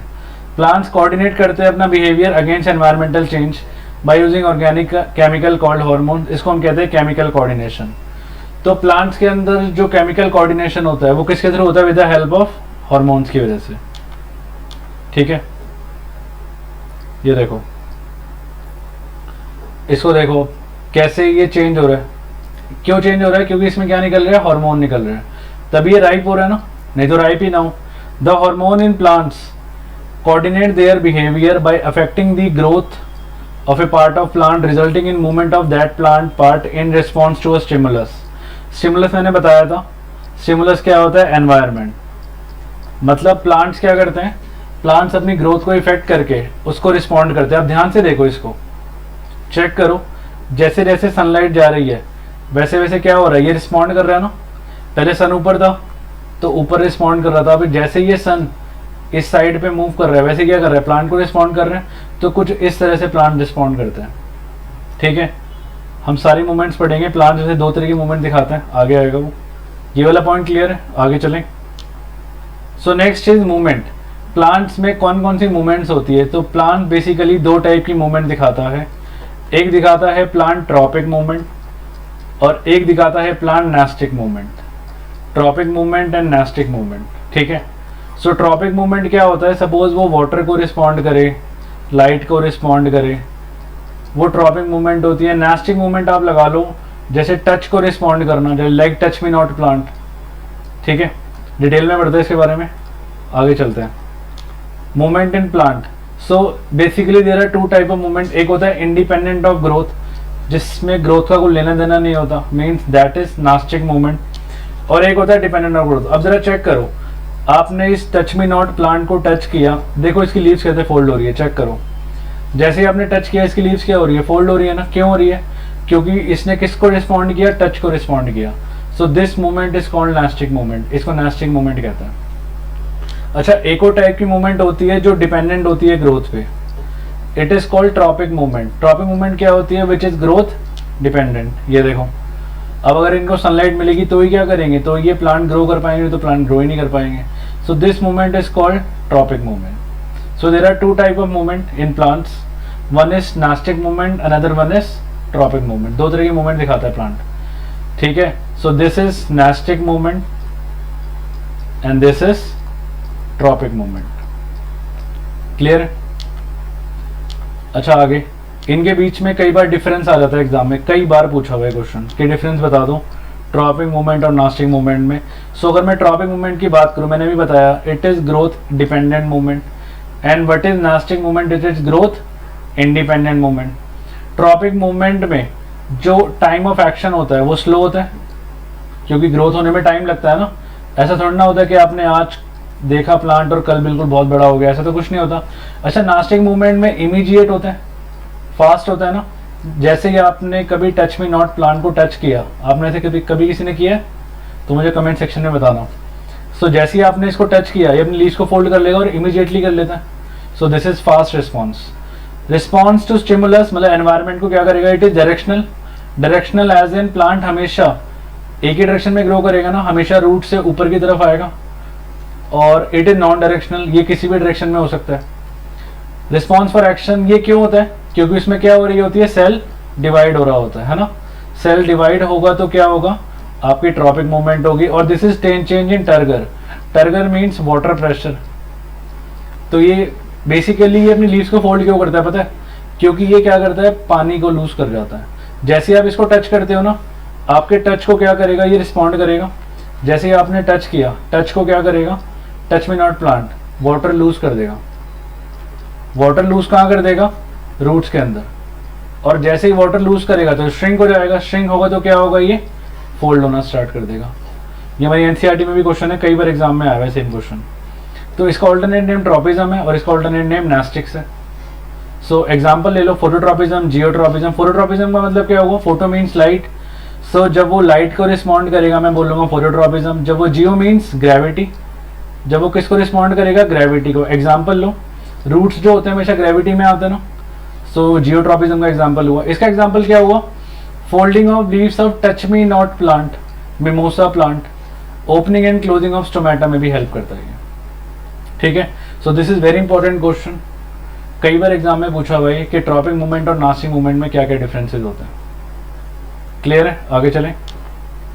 सो next is how does touch me not plant fold it's leaves. ये तो मैं ऑलरेडी बता चुका हूँ। जैसे ही आप उसकी लीव्स को फोल्ड कर टच करते हो, तो टच करते ही क्या करेगा, वो वाटर को यहाँ से क्या कर देगा, वाटर लूज कर देगा। और जैसे ही वाटर लूज करेगा वैसे ही इसकी लीव्स क्या होने लग जाएगी, ये अपने आप फोल्ड होने लग जाएगी, मतलब श्रिंक होने लग जाएगी। ठीक है, आंसर पढ़े। सो आंसर क्या कह रहा है, ये देखो, when we touch the leaves of this plant the leaves lose water which result in their folding. this is an immediate reaction. जो रिकवरी ऑफ वाटर को उसको कुछ टाइम लगता है, इसलिए कुछ टाइम बाद क्या होगा, उसकी लीव्स फिर से खुल जाएगी ऑन देयर ओन। ये देखो। सो अब शायद आपको रीजन पता लग गया होगा कि जब आप उसको टच करते हो तो अपनी लीव्स को फोल्ड वो कर क्यों लेता है ना। अच्छा, next, how does pea plant able to climb up the other plant और fence by means of tendril. आपने कभी पी प्लांट को देखा? पी प्लांट जैसे ही आप मान लो पी प्लांट है, जैसे ही ये किसी सपोर्ट के कांटेक्ट में आता है वैसे ही क्या करेगा, ये वैसे ही ये इस सपोर्ट से क्या हो जाएगा, धीरे धीरे ये राउंड राउंड होना स्टार्ट हो जाता है ना। ऐसा क्यों होता है, क्योंकि जैसे ही ये सपोज आप मान लो इसने इसको टच किया तो इसका जो अवे वाला पार्ट होता है, अवे वाला, ये बहुत जल्दी क्या करने लग जाता है, ये ग्रो करने लग जाता है। ठीक है, अभी हम जरा डिस्कस करते हैं, आंसर चेक करते हैं इसका एक बार। क्या कह रही है, so some plant like pea plant, देखो कुछ इस तरह से, they climb up the other plant और fence by means of tendril. देख रहे हैं आपको, ये टेंड्रिल, इसको टेंड्रिल कहते हैं। दीज टेंड्रिल, ये देखो चेक करो, these tendril are sensitive to touch when they come in contact with any support. जैसे ही ये किसी के सपोर्ट में आएंगे, जो पार्ट ऑफ टेंड्रिल होता है, जो कॉन्टैक्ट में होता है ऑब्जेक्ट के, वो ग्रो नहीं करेगा। मैंने क्या बताया, जो अवे वाला है वो ग्रो करेगा। ये कई बार एग्जाम में पूछा हुआ है क्वेश्चन कि जैसे ही वो टेंड्रिल कॉन्टैक्ट में आता है तो कौन सा पार्ट ग्रो करता है। आप एग्जाम्पल ले लो, मेरे को इसी का एग्जाम्पल ले लेते हो जो हमारे सामने बना हुआ है। आपको दिख रहा है ये टेंड्रिल यहाँ से, ये टेंड्रिल यहाँ से टच में आया, ये वाला टेंड्रिल यहाँ से टच में आया ना, तो मतलब ये वाला पार्ट ग्रो नहीं करेगा। जो अवे वाला पार्ट है, ये वाला जो अवे वाला पार्ट है, ये ग्रो करना स्टार्ट कर देगा। और अगर ये ग्रो करेगा तो इसको क्या करेगा, वो इसको पुश करेगा। और जैसे इसको पुश करेगा तो क्या होगा, इसके चारों तरफ ये राउंड राउंड होना स्टार्ट हो जाएगा, है ना। This cause the tendril to circle around the object and thus cling to it. कुछ इस तरह से काम करता है। तो जैसे ही टेंड्रिल कॉन्टैक्ट में आता है तो जो टच वाला पार्ट है वो ग्रो नहीं करता।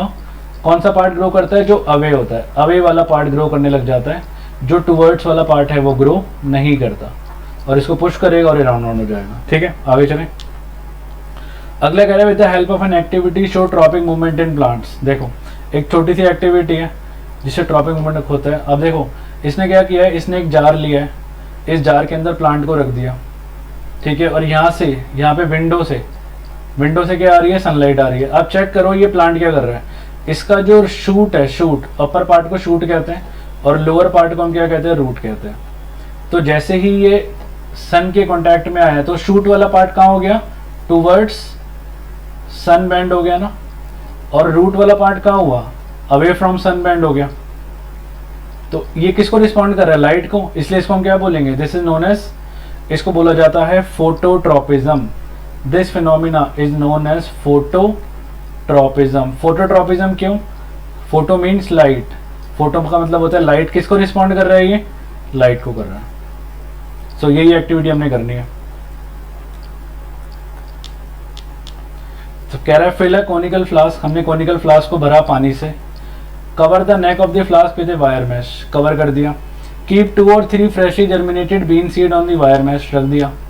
Take a cardboard box which is open from one side, एक कार्डबोर्ड बॉक्स लिया, ये दिख रहा होगा आपको, एक कार्डबोर्ड बॉक्स दिखा रखा है इसमें, इसकी बात कर रहा है वो, ये जो इस साइड से ओपन है, ठीक है।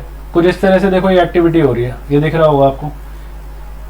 तो जैसे ही इसका जो शूट होगा, अगर वो यहाँ पे बेंड होगा तो मतलब जो इसका रूट होगा वो कैसे होगा, it will bend away. So cardboard जो था वो एक साइड से ओपन था। अब आगे क्या कह रहा है एक्टिविटी में, वो आगे कह रहा है keep the flask in the box in such a manner कि जो ओपन साइड है वो लाइट की तरफ होगा, विंडो की तरफ, कुछ इस तरह से रखो। 2 से 3 दिन के बाद आप नोटिस करोगे कि शूट कहाँ पे बेंड हो गया, shoot will bend towards the light and root will bend away from the light. अच्छा, इसको एक और फिनोमिना बोला जाता है, पता है आपको, जैसे सपोज ये जो शूट था ये सन की तरफ बेंड हो गया, सो इसको हम पॉजिटिव फोटोट्रॉपिज्म भी कहते हैं। पॉजिटिव मतलब उसकी तरफ हो गया ना। और अब रूट चेक करो, रूट कहाँ पे बेंड हुआ है, रूट बेंड हुआ है अवे, सो इसको हम नेगेटिव फोटोट्रॉपिज्म भी कहते हैं, ठीक है। सो कई बार मैम पूछ लेते हैं what is positive phototropism, what is negative phototropism. Sunflower देखा होगा आपने, सनफ्लावर भी रिस्पॉन्ड करता है इसी तरह से, जैसे जैसे सन जाता है वैसे वैसे वो अपनी क्या करता है, मूवमेंट करता है ना। ये देखो सनफ्लावर है ना ये। सो ये क्या हुआ, दिस इज व्हाट, फोटोट्रॉपिज्म। सो अब हम पढ़ेंगे ट्रॉपिक मूवमेंट। नास्टिक मूवमेंट तो हमने समझ लिया ना, ट्रॉपिक मूवमेंट देखो, ट्रॉपिक मूवमेंट क्या क्या होता है। सो ट्रॉपिक मूवमेंट ने बताया था आपको, they are growth movement in a particular direction toward the stimulus. Growth dependent movement होता है ना, और नास्टिक ग्रोथ इंडिपेंडेंट होते थे, याद है। सो ट्रॉपिक मूवमेंट क्या होते हैं, पहला है फोटोट्रॉपिज्म, ये मैं समझा चुका हूँ आपको already. What is photo, photo का मतलब क्या होता है, photo means light. So movement of a plant part in response to light is called phototropism. Example लो, स्टेम जो होती है प्लांट की वो हमेशा बेंड करती है कहाँ पे, टुवर्ड्स दी लाइट। मतलब आपको दिख रहा है, देखो ऐसे चेक करो, जहाँ पे लाइट होगी वहाँ पे क्या होगा, इसका स्टेम बेंड हो जाएगी। यहाँ पे थी तो यहाँ पे हो गई, और पहले यहाँ थी तो यहाँ हो गई। सो दिस इज फोटोट्रॉपिज्म, है ना। So plant can see the light. ये देखो जैसे जैसे सन रोटेट करेगा वैसे वैसे इसकी मूवमेंट भी क्या होगी, रोटेट करेगी। So next is geotropism. Geo means gravity. So movement of plant part in response to, जब वो ग्रेविटी को रिस्पॉन्ड करेगा, इज कॉल्ड जियोट्रॉपिज्म। जैसे अगर मैं रूट्स की बात करूँ, रूट्स हमेशा ग्रेविटी की तरफ होती है ना, रूट्स कहाँ पे आती है, हमेशा ग्रेविटी की तरफ। सो this is an example of geotropism. ये देखो रूट्स हमेशा कहाँ जाएगी, ग्रेविटी की तरफ ना, और शूट कहाँ जाएगा, ऊपर की तरफ, against the gravity. So this is an example of geotropism. Point number 3 is hydrotropism. Hydro का मतलब क्या होता है, हाइड्रो मीन्स पानी। सो जब वो किसको रिस्पॉन्ड करेगा, पानी को, the movement of a plant part in response to water, इसको मैं बोलूँगा hydrotropism. Example, root always grow toward water, मतलब जहाँ पे रूट्स वहीं पे ग्रो होती है जहाँ पे पानी होता है। अब चेक, इसकी एक एक्टिविटी भी आएगी आगे हमारी एनसीईआरटी के अंदर है इसी की, कि हाइड्रोट्रॉपिज्म को हम एक्टिविटी से कैसे शो करेंगे। आपको देखो रूट्स हमेशा, पानी यहाँ पर है, ये वाटर है, तो रूट्स भी हमेशा वाटर की साइड ही ग्रो करेगी ऑलवेज। किसका एग्जाम्पल है ये, हाइड्रोट्रॉपिज्म का। Next is chemotropism. केमो का मीनिंग होता है केमिकल्स। सो जब वो केमिकल को रिस्पॉन्ड करेगा, the movement of a plant part in response to a chemical stimulus is called chemotropism. Example, जो पोलन ट्यूब होती है वो हमेशा ओव्यूल की तरफ क्या होती है, growth of pollen tube toward ovule during fertilisation. जब भी फर्टिलाइजेशन होती है ना, ये हम चैप्टर 8 में पढ़ाऊंगा मैं आपको डिटेल में ना इसके बारे में, मैं क्या क्या बात कर रहा हूँ, कि मैं किस बारे में बात कर रहा हूँ। क्योंकि यहाँ से क्या होता है, यहाँ से वो ऊपर से सेल आ जाता है और आगे जाता है, वो यहाँ पे जाके इसको फ्यूज़ कर देता है ना। तो ये क्या होती है, पोलन ट्यूब होती है हमारी। तो ये किसका एग्जाम्पल हुआ, कीमोट्रोपिज्म का। Next is thigmotropism. थिग्मो का मीनिंग होता है touch, the directional growth movement of a plant part in response to touch. जब वो किसको रिस्पॉन्ड करेगा, जब वो रिस्पॉन्ड करेगा टच को। तो मैं क्या बोल लूँगा, ये किसका एग्जाम्पल है, थिग्मोट्रोपिज्म। जैसे टेंड्रिल का मैंने बताया, टेंड्रिल हमेशा ग्रो करते हैं कहाँ पे, towards any support which they happen to touch, है ना। तो जैसे ही वो टेंड्रिल टच करता है, ग्रो होना शुरू हो जाता है, मैंने समझाया भी था। सो ये किसका एग्जाम्पल हुआ, thigmotropism. So there are 5 tropism. ठीक है, आगे चलें, क्लियर है इतना। अच्छा, अगला कह रहे हैं how does phototropism occur in plants. ये मैं समझा चुका हूँ आपको। फोटोट्रोपिज्म में मैंने आपको एक्टिविटी भी करवाई है इसकी, कैसे होता है। तो phototropism occur in plant in response to stimulus of light. In this growth movement plant का जो शूट है वो कहाँ पे बेंड होता है, टुवर्ड्स द लाइट, जिसको हम कहते हैं, याद है, it is known as positive phototropism. और जो रूट है वो कहाँ होता है, अवे फ्रॉम द लाइट। ठीक है, due to action of growth hormone called auxin. कौन सा हार्मोन निकलता है इसके अंदर, ऑक्सिन। अभी हम डिटेल में पढ़ने वाले हैं हार्मोन्स के बारे में। ठीक है, which help the shoot to elongate toward light, it is called positive phototropism. So next topic हमारा वही है, प्लांट हार्मोन्स। प्लांट के अंदर भी कुछ हार्मोन्स होते हैं जो निकलते हैं। एक तो मैंने आपको नाम बताया, अभी आया भी था, ऑक्सिन। ठीक है, एक होता है गिबरेलिन, एक होता है साइटोकिनिन। तो एक एक करके इन सब के बारे में जानते हैं। और एक होता है ABA। So there are basically 4 hormone जो हमने पढ़ने हैं। ठीक है, एक एक करके स्टार्ट करते हैं। So what are plant hormone, definition देखें एक बारी। The organic chemical substance produced in plants which control, जो क्या क्या कंट्रोल करेगा, प्लांट की ग्रोथ को कंट्रोल करेगा, उसकी डेवलपमेंट को कंट्रोल करेगा और रिस्पॉन्स को कंट्रोल करेगा। They are called plant hormone. जैसे मैंने बताया, ऑक्सिन, ABA और गिबरेलिन। ठीक है, so there are mainly 4 plant hormones. ये देखो, तो ये सारा का सारा जो शूट ऊपर जा रहा है, ग्रो हो रहा है, क्यों हो रहा है, because of plant hormone only. तो पहला है ऑक्सिन। सो ऑक्सिन क्या करता है, ऑक्सिन बेसिकली है ना, प्लांट को ग्रो होने में हेल्प करता है। So it promote cell enlargement, cell enlargement में हेल्प करेगा, सेल डिफरेंशिएशन में हेल्प करेगा। डिफरेंशिएशन का मतलब होता है कि प्लांट अब प्रॉपर बड़ा हो चुका है, उसके अलग अलग पार्ट हमें दिखाई दे रहे हैं। सेल डिफरेंशिएशन में कौन हेल्प करता है, ऑक्सिन करता है। It also promote fruit growth, जो प्लांट में फ्रूट की ग्रोथ होती है वो भी किसके थ्रू होती है, ऑक्सिन के थ्रू। They are produced in shoot and root tips. कहाँ पे होता है ये, मतलब शूट और रूट टिप पे। मतलब सपोज ये प्लांट है तो ऑक्सिन आपको यहाँ तो यहाँ मिलेगा या फिर आपको यहाँ मिलेगा। और ये दोनों क्या करेंगे, ये दोनों प्लांट की हाइट को इंक्रीज होने में हेल्प करेंगे ना। सो ऑक्सिन क्या करता है, प्लांट की हाइट को बढ़ाता है और डिफरेंशिएशन को। ये देखो, ये सारे अलग अलग साइज के क्यों हैं, क्योंकि इनकी बॉडी में, प्लांट बॉडी में ऑक्सिन अलग अलग निकला हुआ है ना। आगे चलें। अच्छा, पॉइंट नंबर 2 इज गिबरेलिन। ये ऑक्सिन के जैसा ही होता है। तो कई बार ये भी क्वेश्चन आ जाता है कि ऑक्सिन के जैसा एक हार्मोन का नाम बता दो मुझे।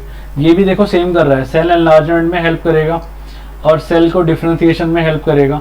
In the presence of auxin, auxin के प्रेजेंस में, they help in growth of stem. Growth of stem करता है, प्लांट की हाइट को बढ़ाता है और प्रमोट करता है growth in fruit and flower.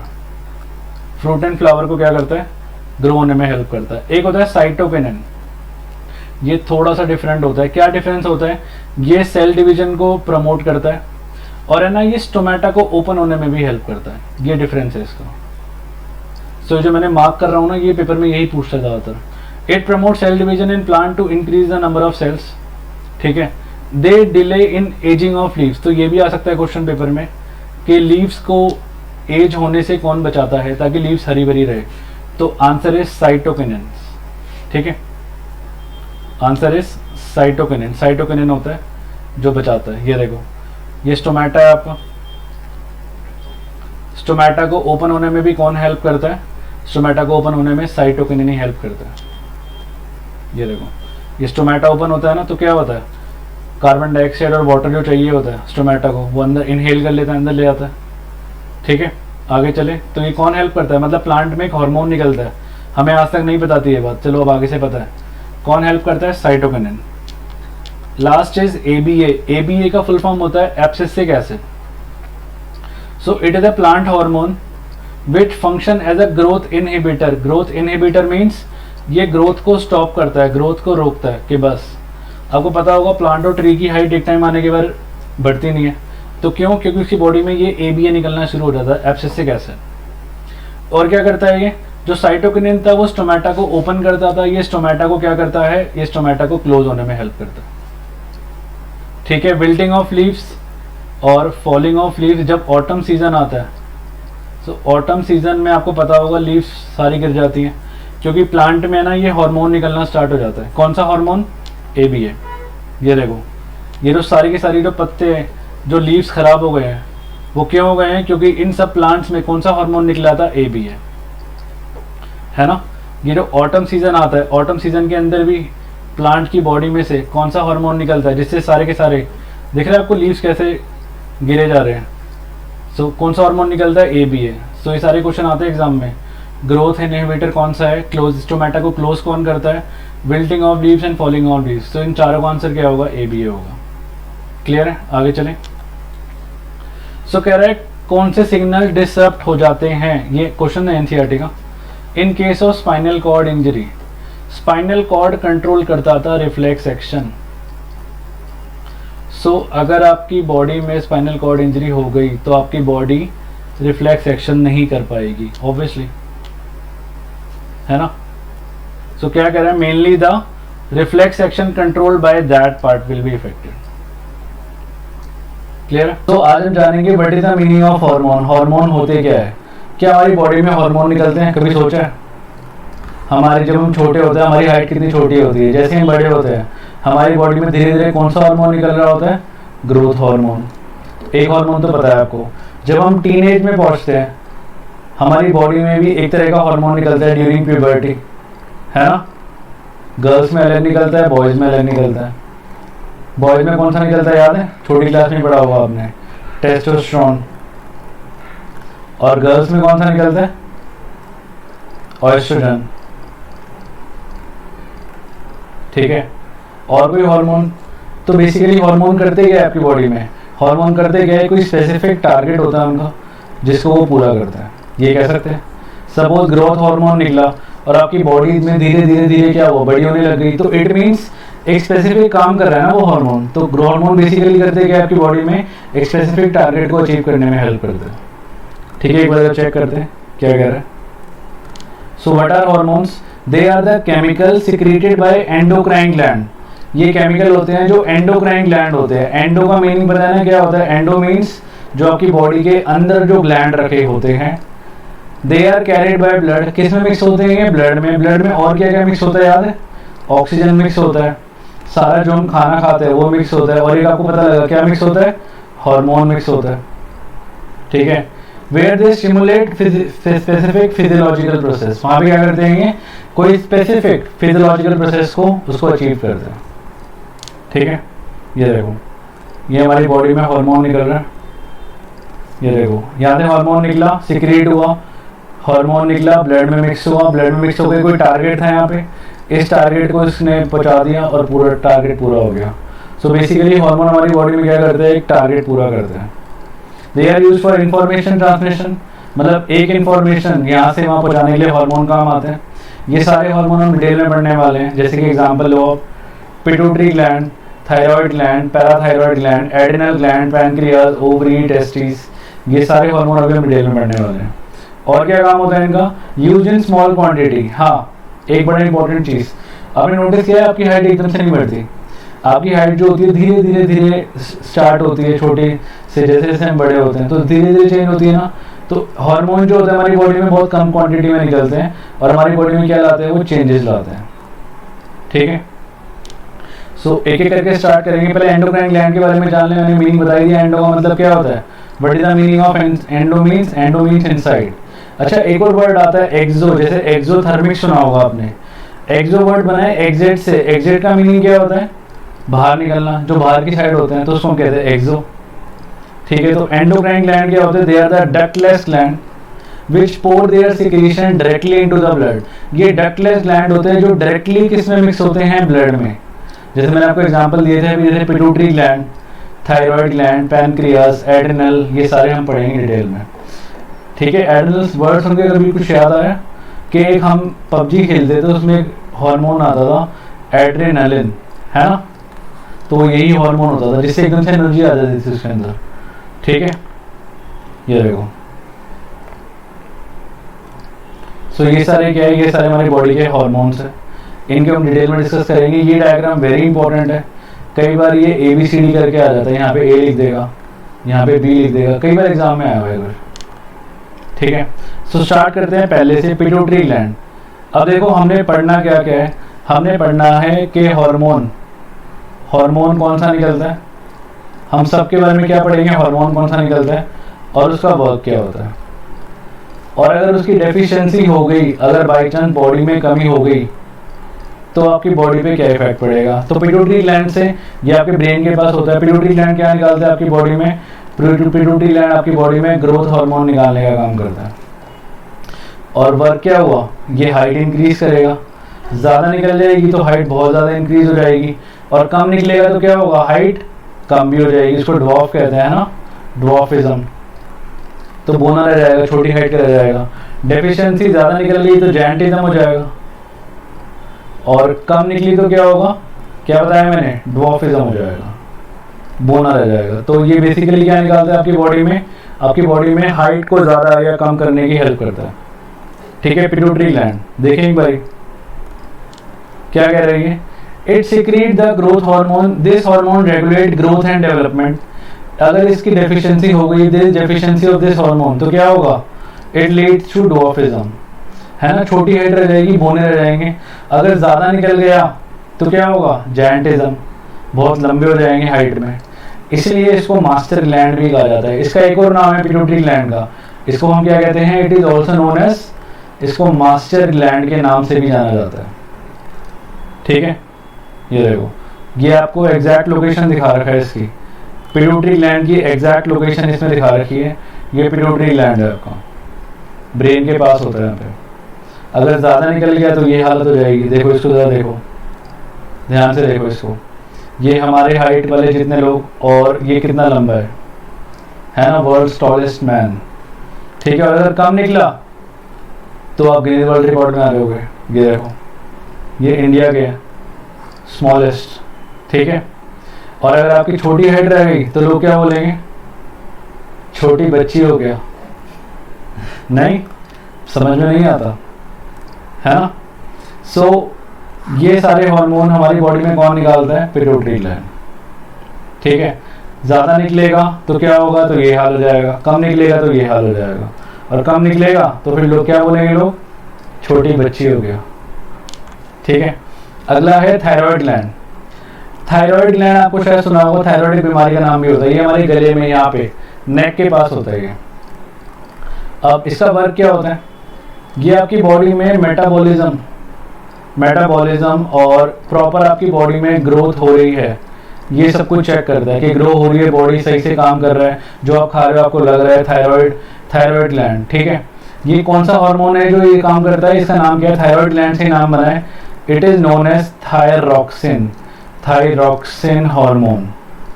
क्या कहते हैं इसको, थायरॉक्सिन हार्मोन। ठीक है, अच्छा, हमारी बॉडी में ऑलरेडी एक थायराइड ग्लैंड है जो थायरॉक्सिन हार्मोन निकाल रहा होता है, बट वो प्रॉपर कई बार नहीं निकाल पाता, इसलिए हमें बाहर से क्या खाना पड़ता है पता है, आयोडाइज सॉल्ट।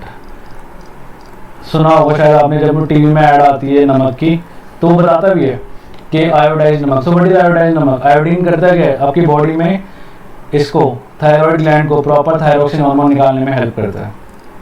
ठीक है, एक बार देखें, और अगर इसकी कमी हो जाए इस हार्मोन की तो क्या होगा पता है, सुना है कभी वर्ड गोइटर, एक बीमारी हो जाती है इसमें पूरा गला स्वेल कर जाता है, तो ये सारी बीमारियां हो जाती है। एक बार देखते हैं। So it produces an important hormone called thyroxine. क्या करता है ये, regulate carbohydrate, protein, fat metabolism body में, प्रॉपर सही से है, प्रॉपर नहीं है। It regulate growth and metabolism of the body. ये देखो, ये आपको एग्जैक्ट लोकेशन दिखा रखा है थायराइड ग्लैंड की, ये रही, यहाँ पे प्रेजेंट होता है आपका थायराइड ग्लैंड, ठीक है। आयोडीन जरूरी होता है इस हार्मोन को बनाने के लिए, कौन सा हार्मोन को बनाने के लिए, थायरॉक्सिन हार्मोन को बनाने के लिए बाय थायराइड ग्लैंड। अगर डेफिशिएंसी हो गई आयोडीन की तो क्या होगा, मैंने क्या बताया, एक बीमारी हो जाती है जिसको हम गोइटर कहते हैं। ये देखो चेक करो, ये कुछ ऐसा हो जाता है, देख आपको दिख रहा है कैसे गला कितना स्वेल कर गया। तो ये क्यों होता है, क्योंकि बॉडी में किसकी कमी हो जाती है, थायरॉक्सिन हार्मोन की। सो ये क्या करता है आपकी बॉडी में, आपको बेसिकली आपको क्या करेगा, आपको ग्रोथ मेटाबॉलिज्म चेक करेगा और आपको बीमारी से बचाएगा वाटर से।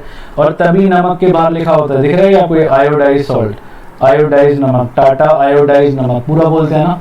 तो आयोडाइज नमक, आयोडीन का काम क्या होता है, आपकी बॉडी में प्रॉपर चेक करना कि मेटाबॉलिज्म है या नहीं और आपको वाटर से बचाना, ठीक है।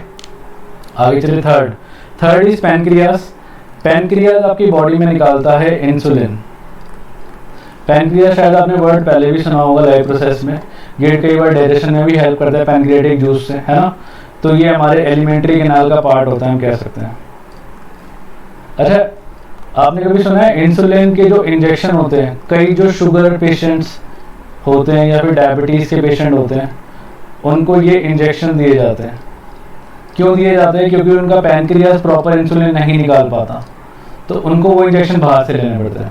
सो पैनक्रियास क्या करता है, आपकी बॉडी में शुगर लेवल को कंट्रोल करने का काम करता है, ठीक है। पैनक्रियास क्या करेगा, इंसुलिन निकालेगा, इंसुलिन से क्या होगा, आपके ब्लड शुगर लेवल कंट्रोल में रहेगा, ठीक है। और ब्लड शुगर लेवल कंट्रोल में रहेगा तो हम भी ठीक रहेंगे। तो अगर किसी के शुगर या डायबिटीज हो रही है तो इसका मतलब ये नहीं होता कि वो चीनी ज़्यादा खाता होगा, तो कभी भी उससे मत बोलना कि भाई तू मीठा खाता है, ठीक है। इसका मतलब ये भी हो सकता है कि उसका पैनक्रियास प्रॉपर इंसुलिन ना निकाल पा रहा हो, जिससे वो न्यूट्रलाइज हो जाता है ब्लड का शुगर लेवल, ठीक है। स्टार्ट करें।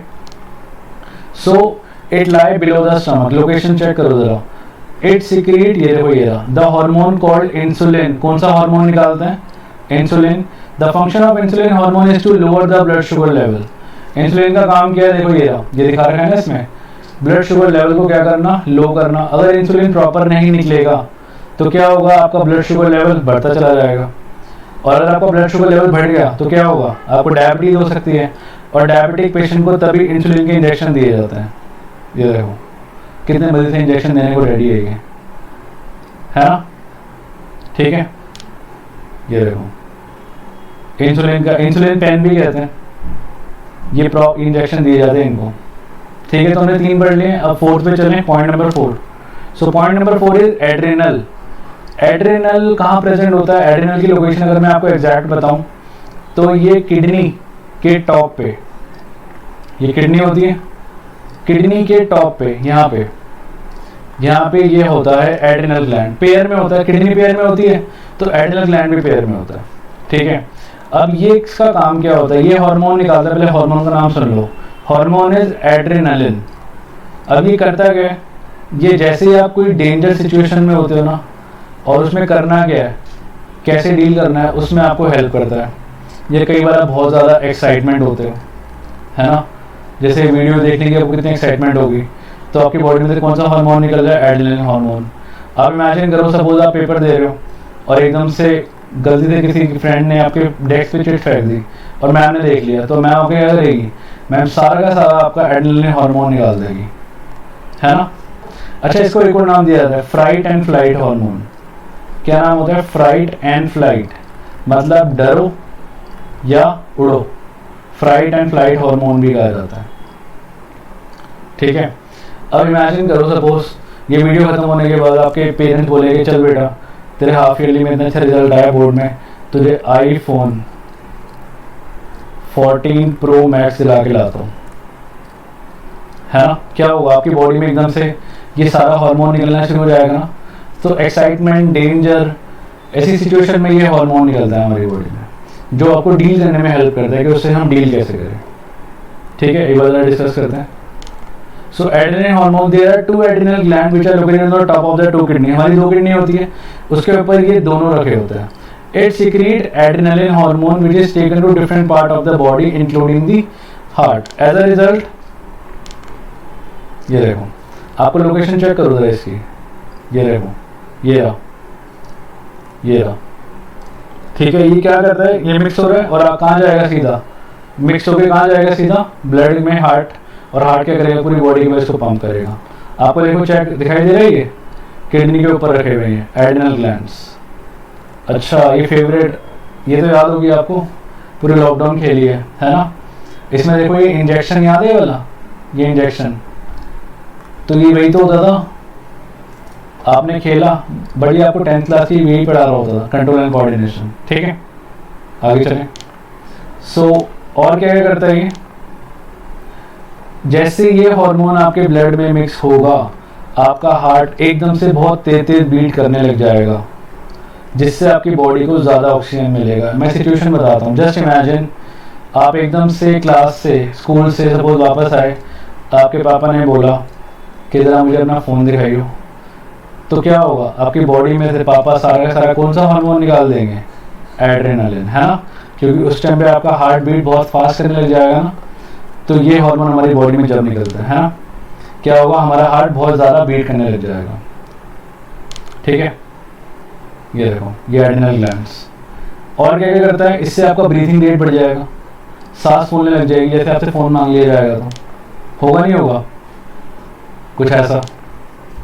और इन सब रिस्पॉन्स से आपको ये पता लगेगा कि मैंने पापा को जवाब क्या देना है अगर वो फ़ोन मांग लेंगे तो नहीं। All these response together enable animal and human to be ready to deal with the situation when a person is frightened or excited। बहुत ज़्यादा आप डरे होते हो या एक्साइटेड होते हो, तब आपकी सिचुएशन में ये हार्मोन निकल रहा होता है। जब बहुत ज़्यादा डरे होते हो या बहुत ज़्यादा एक्साइटमेंट में होते हो, तब क्या होता है, हमारी बॉडी में ये वाला हार्मोन निकलना स्टार्ट हो जाता है। ठीक है, आगे चलें, क्लियर है। तो पेपर में क्वेश्चन आता है कि जब ये हार्मोन हमारी बॉडी में मिक्स होता है तो हमारी बॉडी में क्या क्या चीज़ें होती है, तो ये सब होता है हमारी बॉडी में। नेक्स्ट आगे देखो, तो it may be running away from the predator, कि आप उससे दूर भागो, डरो, नर्वसनेस, एंजाइटी, एंगर, और सिचुएशन में यही काम आता है, इसलिए इसको ग्लैंड ऑफ इमरजेंसी भी कहा जाता है। और ये तो मैं बता चुका हूँ आपको, फ्राइट एंड फ्लाइट हार्मोन, है ना। It may be running away from the predator, भागना या उससे लड़ना। ठीक है, देखो जैसे इसने वो इंजेक्शन लगाया एड्रेनलिन का, एकदम से क्या होता है, एकदम से उसकी एनर्जी लेवल बढ़ जाती है ना। क्यों बढ़ जाती है, ये रीजन होता है। ठीक है, आप आगे चलते हैं। Testis, point number 5 is testis. It is present only in man. ये सिर्फ आपको किस में मिलेगा, ये सिर्फ आपको मैन में मिलेगा। और ये करता क्या है, ये हमारी बॉडी में दो काम करता है। एक तो टेस्टोस्टेरोन नाम का हार्मोन निकालना, टेस्टोस्टेरोन। और टेस्टोस्टेरोन क्या करता है, आपकी बॉडी में चेंजेस लाता है। ठीक है, तो टेस्टिस का एक काम तो ये हो गया, टेस्टोस्टेरोन निकालना, और क्या करना, आपकी बॉडी में स्पर्म प्रोड्यूस करना। तो ये मेंस में होता है। क्या करता है, ये टेस्टोस्टेरोन निकालता है हमारी बॉडी में और स्पर्म प्रोड्यूस करता है। ठीक है, बॉडी में चेंजेस जिससे आते हैं। They are present in man. It secrete male sex hormone called testosterone. Function क्या है, control development of male sex organ like deeper voice, beard आ जाना। तो जैसे ये हार्मोन आपकी बॉडी में निकलना शुरू हो जाता है, तो आप क्या बन जाते हो फिर, कुछ ऐसे, है ना, बियर्ड लुक जो आ जाती है। क्यों आ जाती है, क्योंकि आपकी बॉडी में कौन सा हार्मोन निकलना स्टार्ट हो गया है, testosterone. So it produces male gamete which are called sperms and it bring about the changes in male at puberty। Puberty के टाइम पे भी जो आपकी बॉडी में चेंजेस आते हैं वो इसी की वजह से आते हैं। ठीक है, ये स्पर्म है, ये भी कई बार एग्जाम में बनाने के लिए आ जाता है, चैप्टर 8 का पार्ट है वैसे, रिप्रोडक्शन का। ठीक है, आगे चलें। Point number 6 is ovary. Ovary is present only in women. और इसके भी दो काम है बिल्कुल सेम। क्या करना, एस्ट्रोजन निकालना। वैसे दो हार्मोन निकलते हैं, एस्ट्रोजन एंड प्रोजेस्टेरोन। ठीक है, और क्या इससे क्या होता है, बॉडी में चेंजेस आते हैं, बॉडी में चेंजेस आना। ठीक है, और क्या करना, एग निकालना, या फिर ओवम भी कहते हैं इसको, एग रिलीज करना। और उसमें क्या रिलीज करता था, टेस्टिस में बिल्कुल सेम काम ही है, उसमें रिलीज करता था वो स्पर्म। ठीक है, देखो चेक करो। They are present in women. It make female sex hormone called oestrogen help in forming female gamete called ova या eggs, और it bring about changes in female during puberty। सो ये पूरा आपके सामने फ्लो चार्ट दिया हुआ है मैंने। जितना मैंने पढ़ाया सारे हार्मोन सारे इस फ्लो चार्ट में है। देखो थायरॉक्सिन हार्मोन थायराइड ग्लैंड से क्या निकलता है, थायरॉक्सिन हार्मोन कहाँ पे होता है, नेक में थ्रोट में करता है क्या है, regulation of metabolism carbohydrate fat. Growth hormone कहाँ से निकलता था, पिट्यूटरी ग्लैंड से, मिड ब्रेन के पास होता था। ये क्या करता है, regulate growth and development. Adrenal gland से निकलता था एड्रिनलिन हार्मोन, कहाँ होता है, above both the kidney, increase regulation of blood pressure, heart beat, carbohydrate metabolism. ठीक है, समझा चुका हूँ सारा। पैनक्रियास से इंसुलिन स्टमक के नीचे, और पैनक्रियास से करता था आपके ब्लड शुगर लेवल को कंट्रोल में रखता था। और ओवरी से क्या निकला, ऑयस्ट्रोजन, और कहाँ होता है, ये जेनेटिकल पार्ट होता है, changes associated with puberty, sexual maturity. और क्या करता है, हाइपोथैलेमस एक और होता है। अच्छा, टेस्टिस रह गया, टेस्टिस क्या करता है, ये टेस्टोस्टेरोन निकालता है, ये भी जेनिटल होता है, ये भी क्या करता है, चेंजेस लाता है। एक होता है हाइपोथैलेमस ग्लैंड, इसका काम होता है एक तरह से आप लगा लो ये मास्टर है, ठीक है, ये सबको क्या करेगा, इंस्ट्रक्ट करेगा कि भाई हार्मोन निकालना शुरू करो। ये मिड ब्रेन के पास होता है, stimulate pituitary gland to release hormones. आप इमेजिन करो कि पिट्यूटरी ग्लैंड सपोज काम करना बंद कर रहा है, पिट्यूटरी ग्लैंड आपका सपोज काम करना बंद कर गया, तो ये हाइपोथैलेमस क्या करेगा, हाइपोथैलेमस इसको इंस्ट्रक्शन देगा कि भाई आपको बोला जा रहा है कि हार्मोन निकालना शुरू करो। तो ये काम होता है हाइपोथैलेमस का, मिड ब्रेन के पास होता है ये, ठीक है। अच्छा, फीडबैक मैकेनिज्म बड़ा इंपॉर्टेंट टॉपिक है ये भी।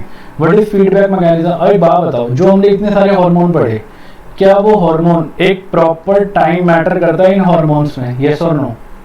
ऑब्वियसली यस, टाइम मैटर करता है। क्या क्वांटिटी मैटर करती है हार्मोन्स निकलने की? ऑब्वियसली क्वांटिटी तो मैटर करती है। ये थोड़ी ना होता है कि बचपन में ज़्यादा हार्मोन निकल गया और एकदम से आप 6 फुट के हो गए 5 साल के, ऐसा तो नहीं होता ना। तो टाइम और क्वांटिटी मैटर करती है। तो इसी चीज़ को, इसी फिनोमिना को हम कहते हैं फीडबैक मैकेनिज्म, कि आपकी बॉडी में एक ऐसा मैकेनिज्म है जो आपके हार्मोन्स को प्रॉपर एक टाइम में और प्रॉपर एक क्वांटिटी में निकालेगा। This is known as feedback mechanism. इसी को हम कहते हैं फीडबैक मैकेनिज्म।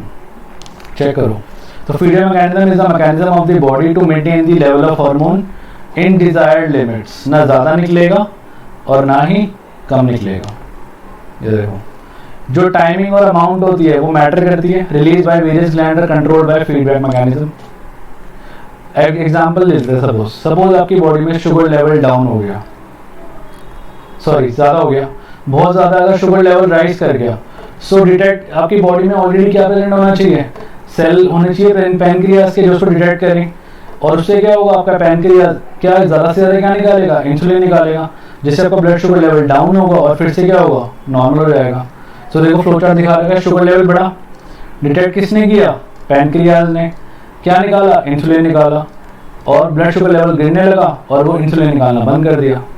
तो ये मैकेनिज्म हमारी बॉडी में ऑलरेडी प्रेजेंट है ना। हम बोलते तो नहीं है जैसे मीठा खाएंगे कि पैनक्रियास शुरू हो जा, ऐसा तो कुछ नहीं होता ना। So this is known as feedback mechanism, जो हमारी बॉडी में हार्मोन को प्रॉपर टाइम और प्रॉपर क्वांटिटी में रखता है, ठीक है। अच्छा, ये हमने क्वेश्चन किया था, मैं बताया भी था कि आयोडाइज नमक क्यों खाते हैं, क्योंकि हमारी बॉडी में ये क्या, कौन सा हार्मोन निकालने में हेल्प करता है, कौन सा बताया याद है, thyroxine hormone.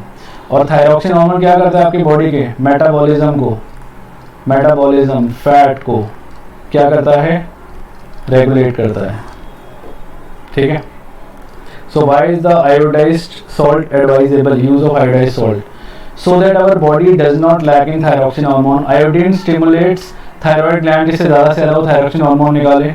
If we don't take iodized salt, तो क्या होगा, thyroid gland proper निकाल नहीं पाएगा amount of thyroxine hormone, जिससे हमारी ग्रोथ और मेटाबॉलिज्म में दिक्कत आएगी। तो इसलिए हमें गोइटर की बीमारी भी हो सकती है। अच्छा, इसका मतलब ये ना हो कि आप इस वीडियो को देखने के बाद ज़्यादा नमक खाने लग जाओ। मोर सॉल्ट भी गलत है और लेस सॉल्ट भी गलत है, कम खाना भी गलत है। So proper salt, proper amount of salt खाना सही होता है, ठीक है। ये देखो लिखा होता है ना, आज के बाद देखो आपके सामने दिखा रखा है, आयोडाइज्ड सॉल्ट लिखा हुआ है साफ साफ। तो आयोडाइज्ड सॉल्ट इसलिए चाहिए होता है। कह रहे why are some patients of diabetes treated with insulin injection. हम डायबिटीज के पेशेंट को इंसुलिन का इंजेक्शन क्यों देते हैं, क्या वजह होती है? क्योंकि उनका जो पैनक्रियाज होता है, पैनक्रियाज में से क्या, इंसुलिन निकलना बंद हो जाता है, प्रॉपर निकाल नहीं पाता, तो इसलिए उनको बाहर से क्या लेने पड़ते हैं, इंजेक्शन लेने पड़ते हैं, जिनका ब्लड शुगर लेवल बढ़ जाता है ना। आंसर पढ़े, because they need to control their blood sugar level because it is too high. Give an example of a plant hormone that promote growth. तो मैंने बताया था ऑक्सिन होता है जो ग्रोथ को क्या करता है, ग्रोथ को इंक्रीज करता है। कह रहे how is the movement of A light of A sensitive plant different from movement of A shoot towards light. तो जो सेंसिटिव प्लांट है वो टच को रिस्पॉन्ड करता है और जो शूट टूवर्ड लाइट है वो लाइट को रिस्पॉन्ड कर रहा है, तो दोनों अलग अलग हो गए ना। इनमें डिफरेंस कई बार एग्जाम में आया हुआ है कि इनमें डिफरेंस बता दो। तो जो सेंसिटिव प्लांट है it is a nastic movement और जो शूट टूवर्ड्स लाइट है it is a tropic movement. ये टच को रिस्पॉन्ड कर रहा है और ये लाइट को रिस्पॉन्ड कर रहा है। ये कब होता है, जब एकदम से पानी का लॉस होता है। मैं समझा चुका हूँ है ना बहुत अच्छे से कि जैसे ही पानी का लॉस होता है वो अपनी लीव्स को श्रिंक कर लेता था ना, टच मी नॉट प्लांट। और ये क्या होता है, unequal growth on the two side of the shoot. It is a not a growth movement, it is a growth movement. ये ग्रोथ होता है इससे, लाइट जैसे ही आएगी तो उससे ग्रोथ होगा। ठीक है, नेक्स्ट कह रहे how do auxin promote the growth of A tendril around the support. अब मान लो कि ये सपोर्ट था और ये एक प्लांट था। इस प्लांट को जैसे ही ये सपोर्ट के टच में आया लाइक दिस, तो वैसे ही यहाँ पे इसने टच किया ना इसको, और ये वाला पार्ट था, ये अवे वाला पार्ट था, दूर वाला। तो जो टच वाला पार्ट है वो ग्रो नहीं करता इसका, और जो अवे वाला पार्ट है वो क्या करता है, वो ग्रो होना स्टार्ट हो जाता है। ये बात हमेशा याद रखना, जो टच में होगा वो पार्ट ग्रो नहीं करेगा, जो दूर होगा इसके ये वाला पार्ट ग्रो होगा और इसको ऊपर की तरफ पुश करेगा और ये इस सपोर्ट में ऐसे राउंड राउंड राउंड राउंड पूरा राउंड राउंड कर देगा। ठीक है, आंसर पढ़े एक बारी, क्या कह रहा है answer. So auxin is synthesised at the shoot tip, it help the growth, it help cell to grow longer when a tendril come in contact with the support. जैसे ही टेंड्रिल कॉन्टैक्ट में आएगा जो ऑक्सिन होगा वो जल्दी जल्दी क्या ग्रो होना शुरू हो जाएगा।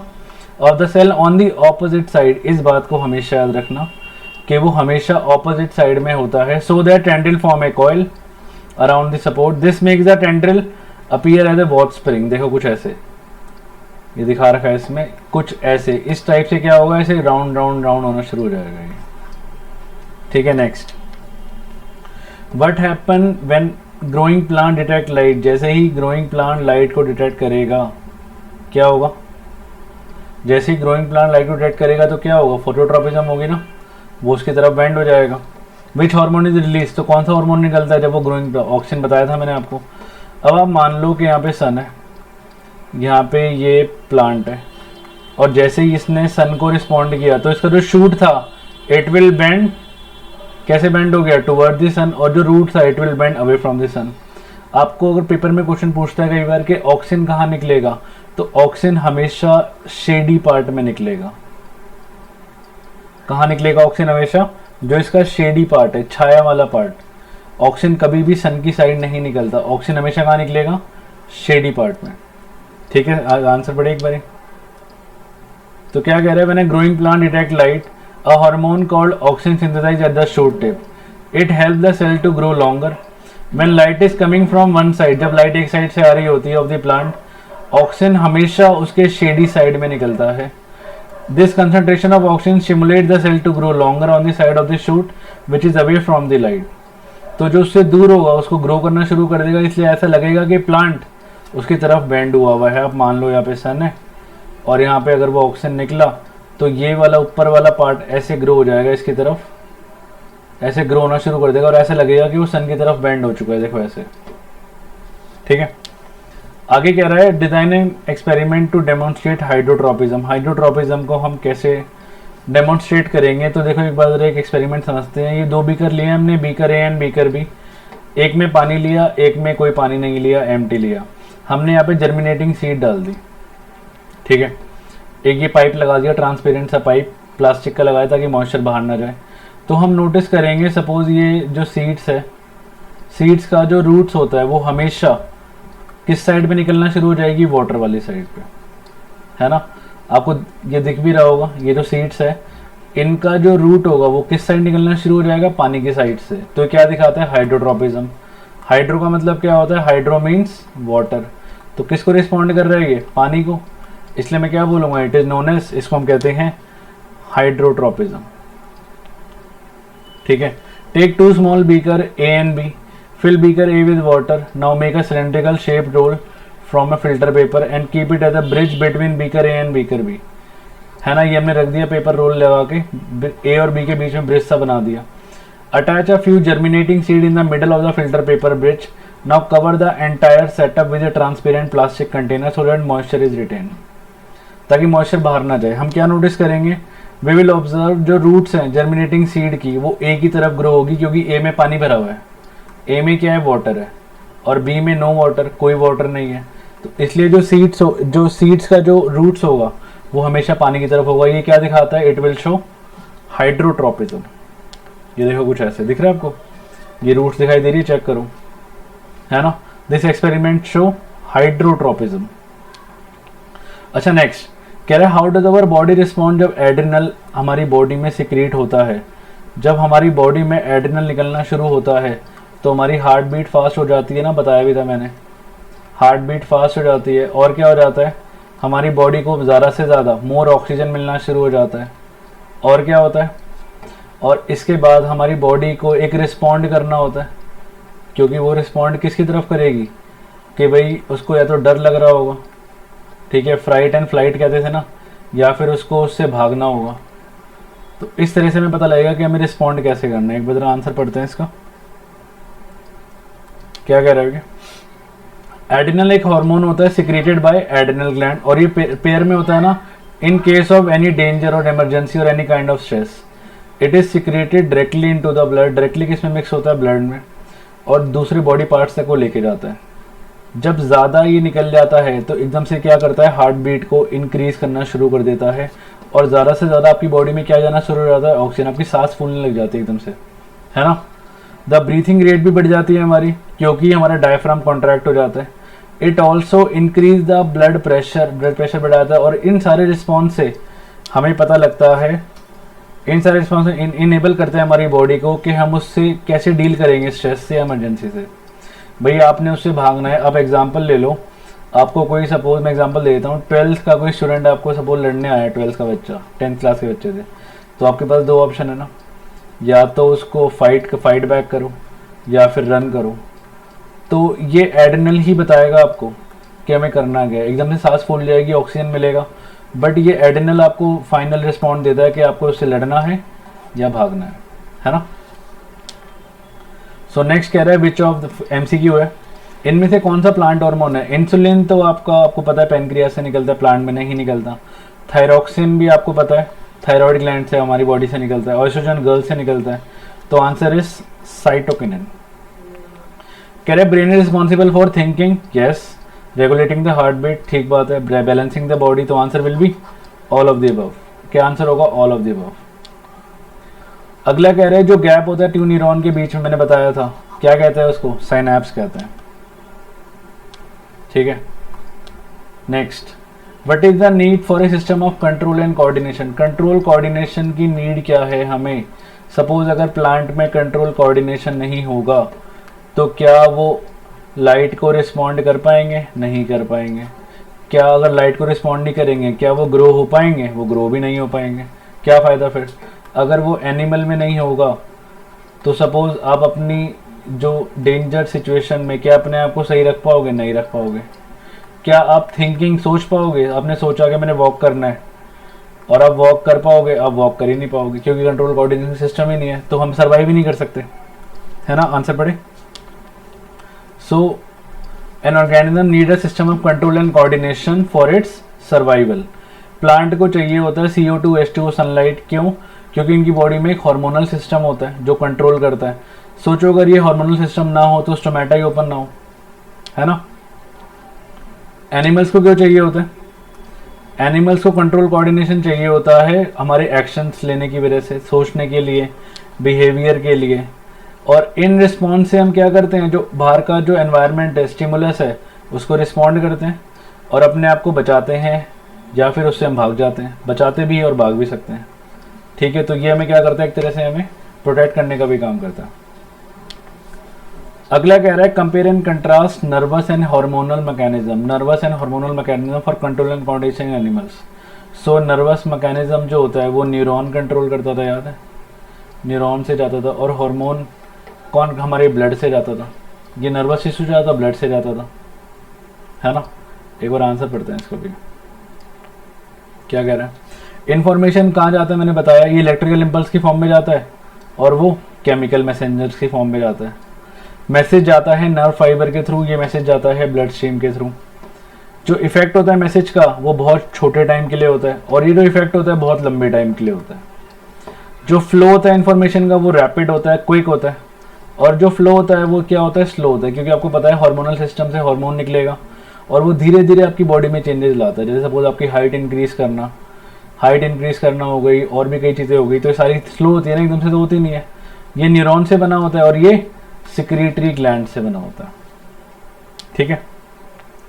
कह रहा है what is the difference between manner in which movement in sensitive plant and movement in our legs. So sensitive plant जो होता है और लेग्स में जो होता है ये वॉलेंट्री हो गया ना, हम सोच समझ के अपनी लेग्स को मूव करते हैं, और ये क्या हो गया, टच को रिस्पॉन्ड कर रहा है, इनवॉलेंट्री हो गया। सो सेंसिटिव प्लांट्स में देर आर नो मसल्स, कोई मसल्स का इन्वॉल्व नहीं होता, नो नर्वस सिस्टम। और लेग्स में क्या होता है, मसल्स भी होते हैं, नर्वस सिस्टम भी होता है। सेंसिटिव प्लांट में क्या होता है, because of loss of water की वजह से, और ये होता है contraction and relaxation of muscle. ये किसको रिस्पॉन्ड करता है, टच को, और ये किसको रिस्पॉन्ड करता है, ये हम अपनी ओन विल के अकॉर्डिंग करते हैं, सोच समझ के काम करते हैं ये चीज़। बस ख़त्म, टाटा बाय बाय। आपका चैप्टर ख़त्म हो चुका है और मैंने ऑलमोस्ट फुल चैप्टर अच्छे से कवर करने का ट्राई किया है, और मैं आपको गारंटी दे सकता हूँ इस चीज़ की कि इस चैप्टर से ऑलमोस्ट पूरा पेपर चैप्टर 7 का इसी से सेट होगा। तो इसको अच्छे से देखना है इस वीडियो। सो आज हम यहीं तक करेंगे, चैप्टर हमारा फिनिश हो चुका है, चैप्टर नंबर 7। अच्छा, अगर आपको कोई भी डाउट हो इस चैप्टर से रिलेटेड तो आप इस नंबर पे मुझसे व्हाट्सएप पे या कॉल पे बात कर सकते हैं। कोई भी आपको डाउट हो, कोई भी चीज़ पूछनी हो तो आप इस पे मुझसे क्लियर कर सकते हैं, मैं पर्सनली आपके डाउट्स ले लूँगा। और अगर आपको कोई भी सपोज वीडियो चाहिए, कोई हेल्प चाहिए, तो आप कमेंट सेक्शन में लिख सकते हैं, I will definitely help you, ठीक है। सो आगे वाला पार्ट हम नेक्स्ट क्लास में करेंगे। अच्छा, एक चीज़ और, ये हमारी बुक है A1 स्टडीज़ की, A1 स्टडीज़ साइंस का study material for class 10। A1 studies की मैंने बुक लिखी हुई है, एक एक क्वेश्चन का एक एक पार्ट मैंने खुद अपने हाथ से टाइप किया है, और मैं आपको एक गारंटी दे सकता हूँ इस बुक से, ये बुक पढ़ने के बाद आपके 80 to 90% बुक में से as it is same to same paper set होता है। इवन जो चैप्टर 7 आपने पीपीटी में पढ़ा है, ये चैप्टर 7 भी मैंने पूरा एज इट इज इस बुक में मैंने डाला हुआ है। तो अगर आपको ये मंगानी हो तो ये वाली बुक आप ऑर्डर कर सकते हो, ठीक है। Thank you.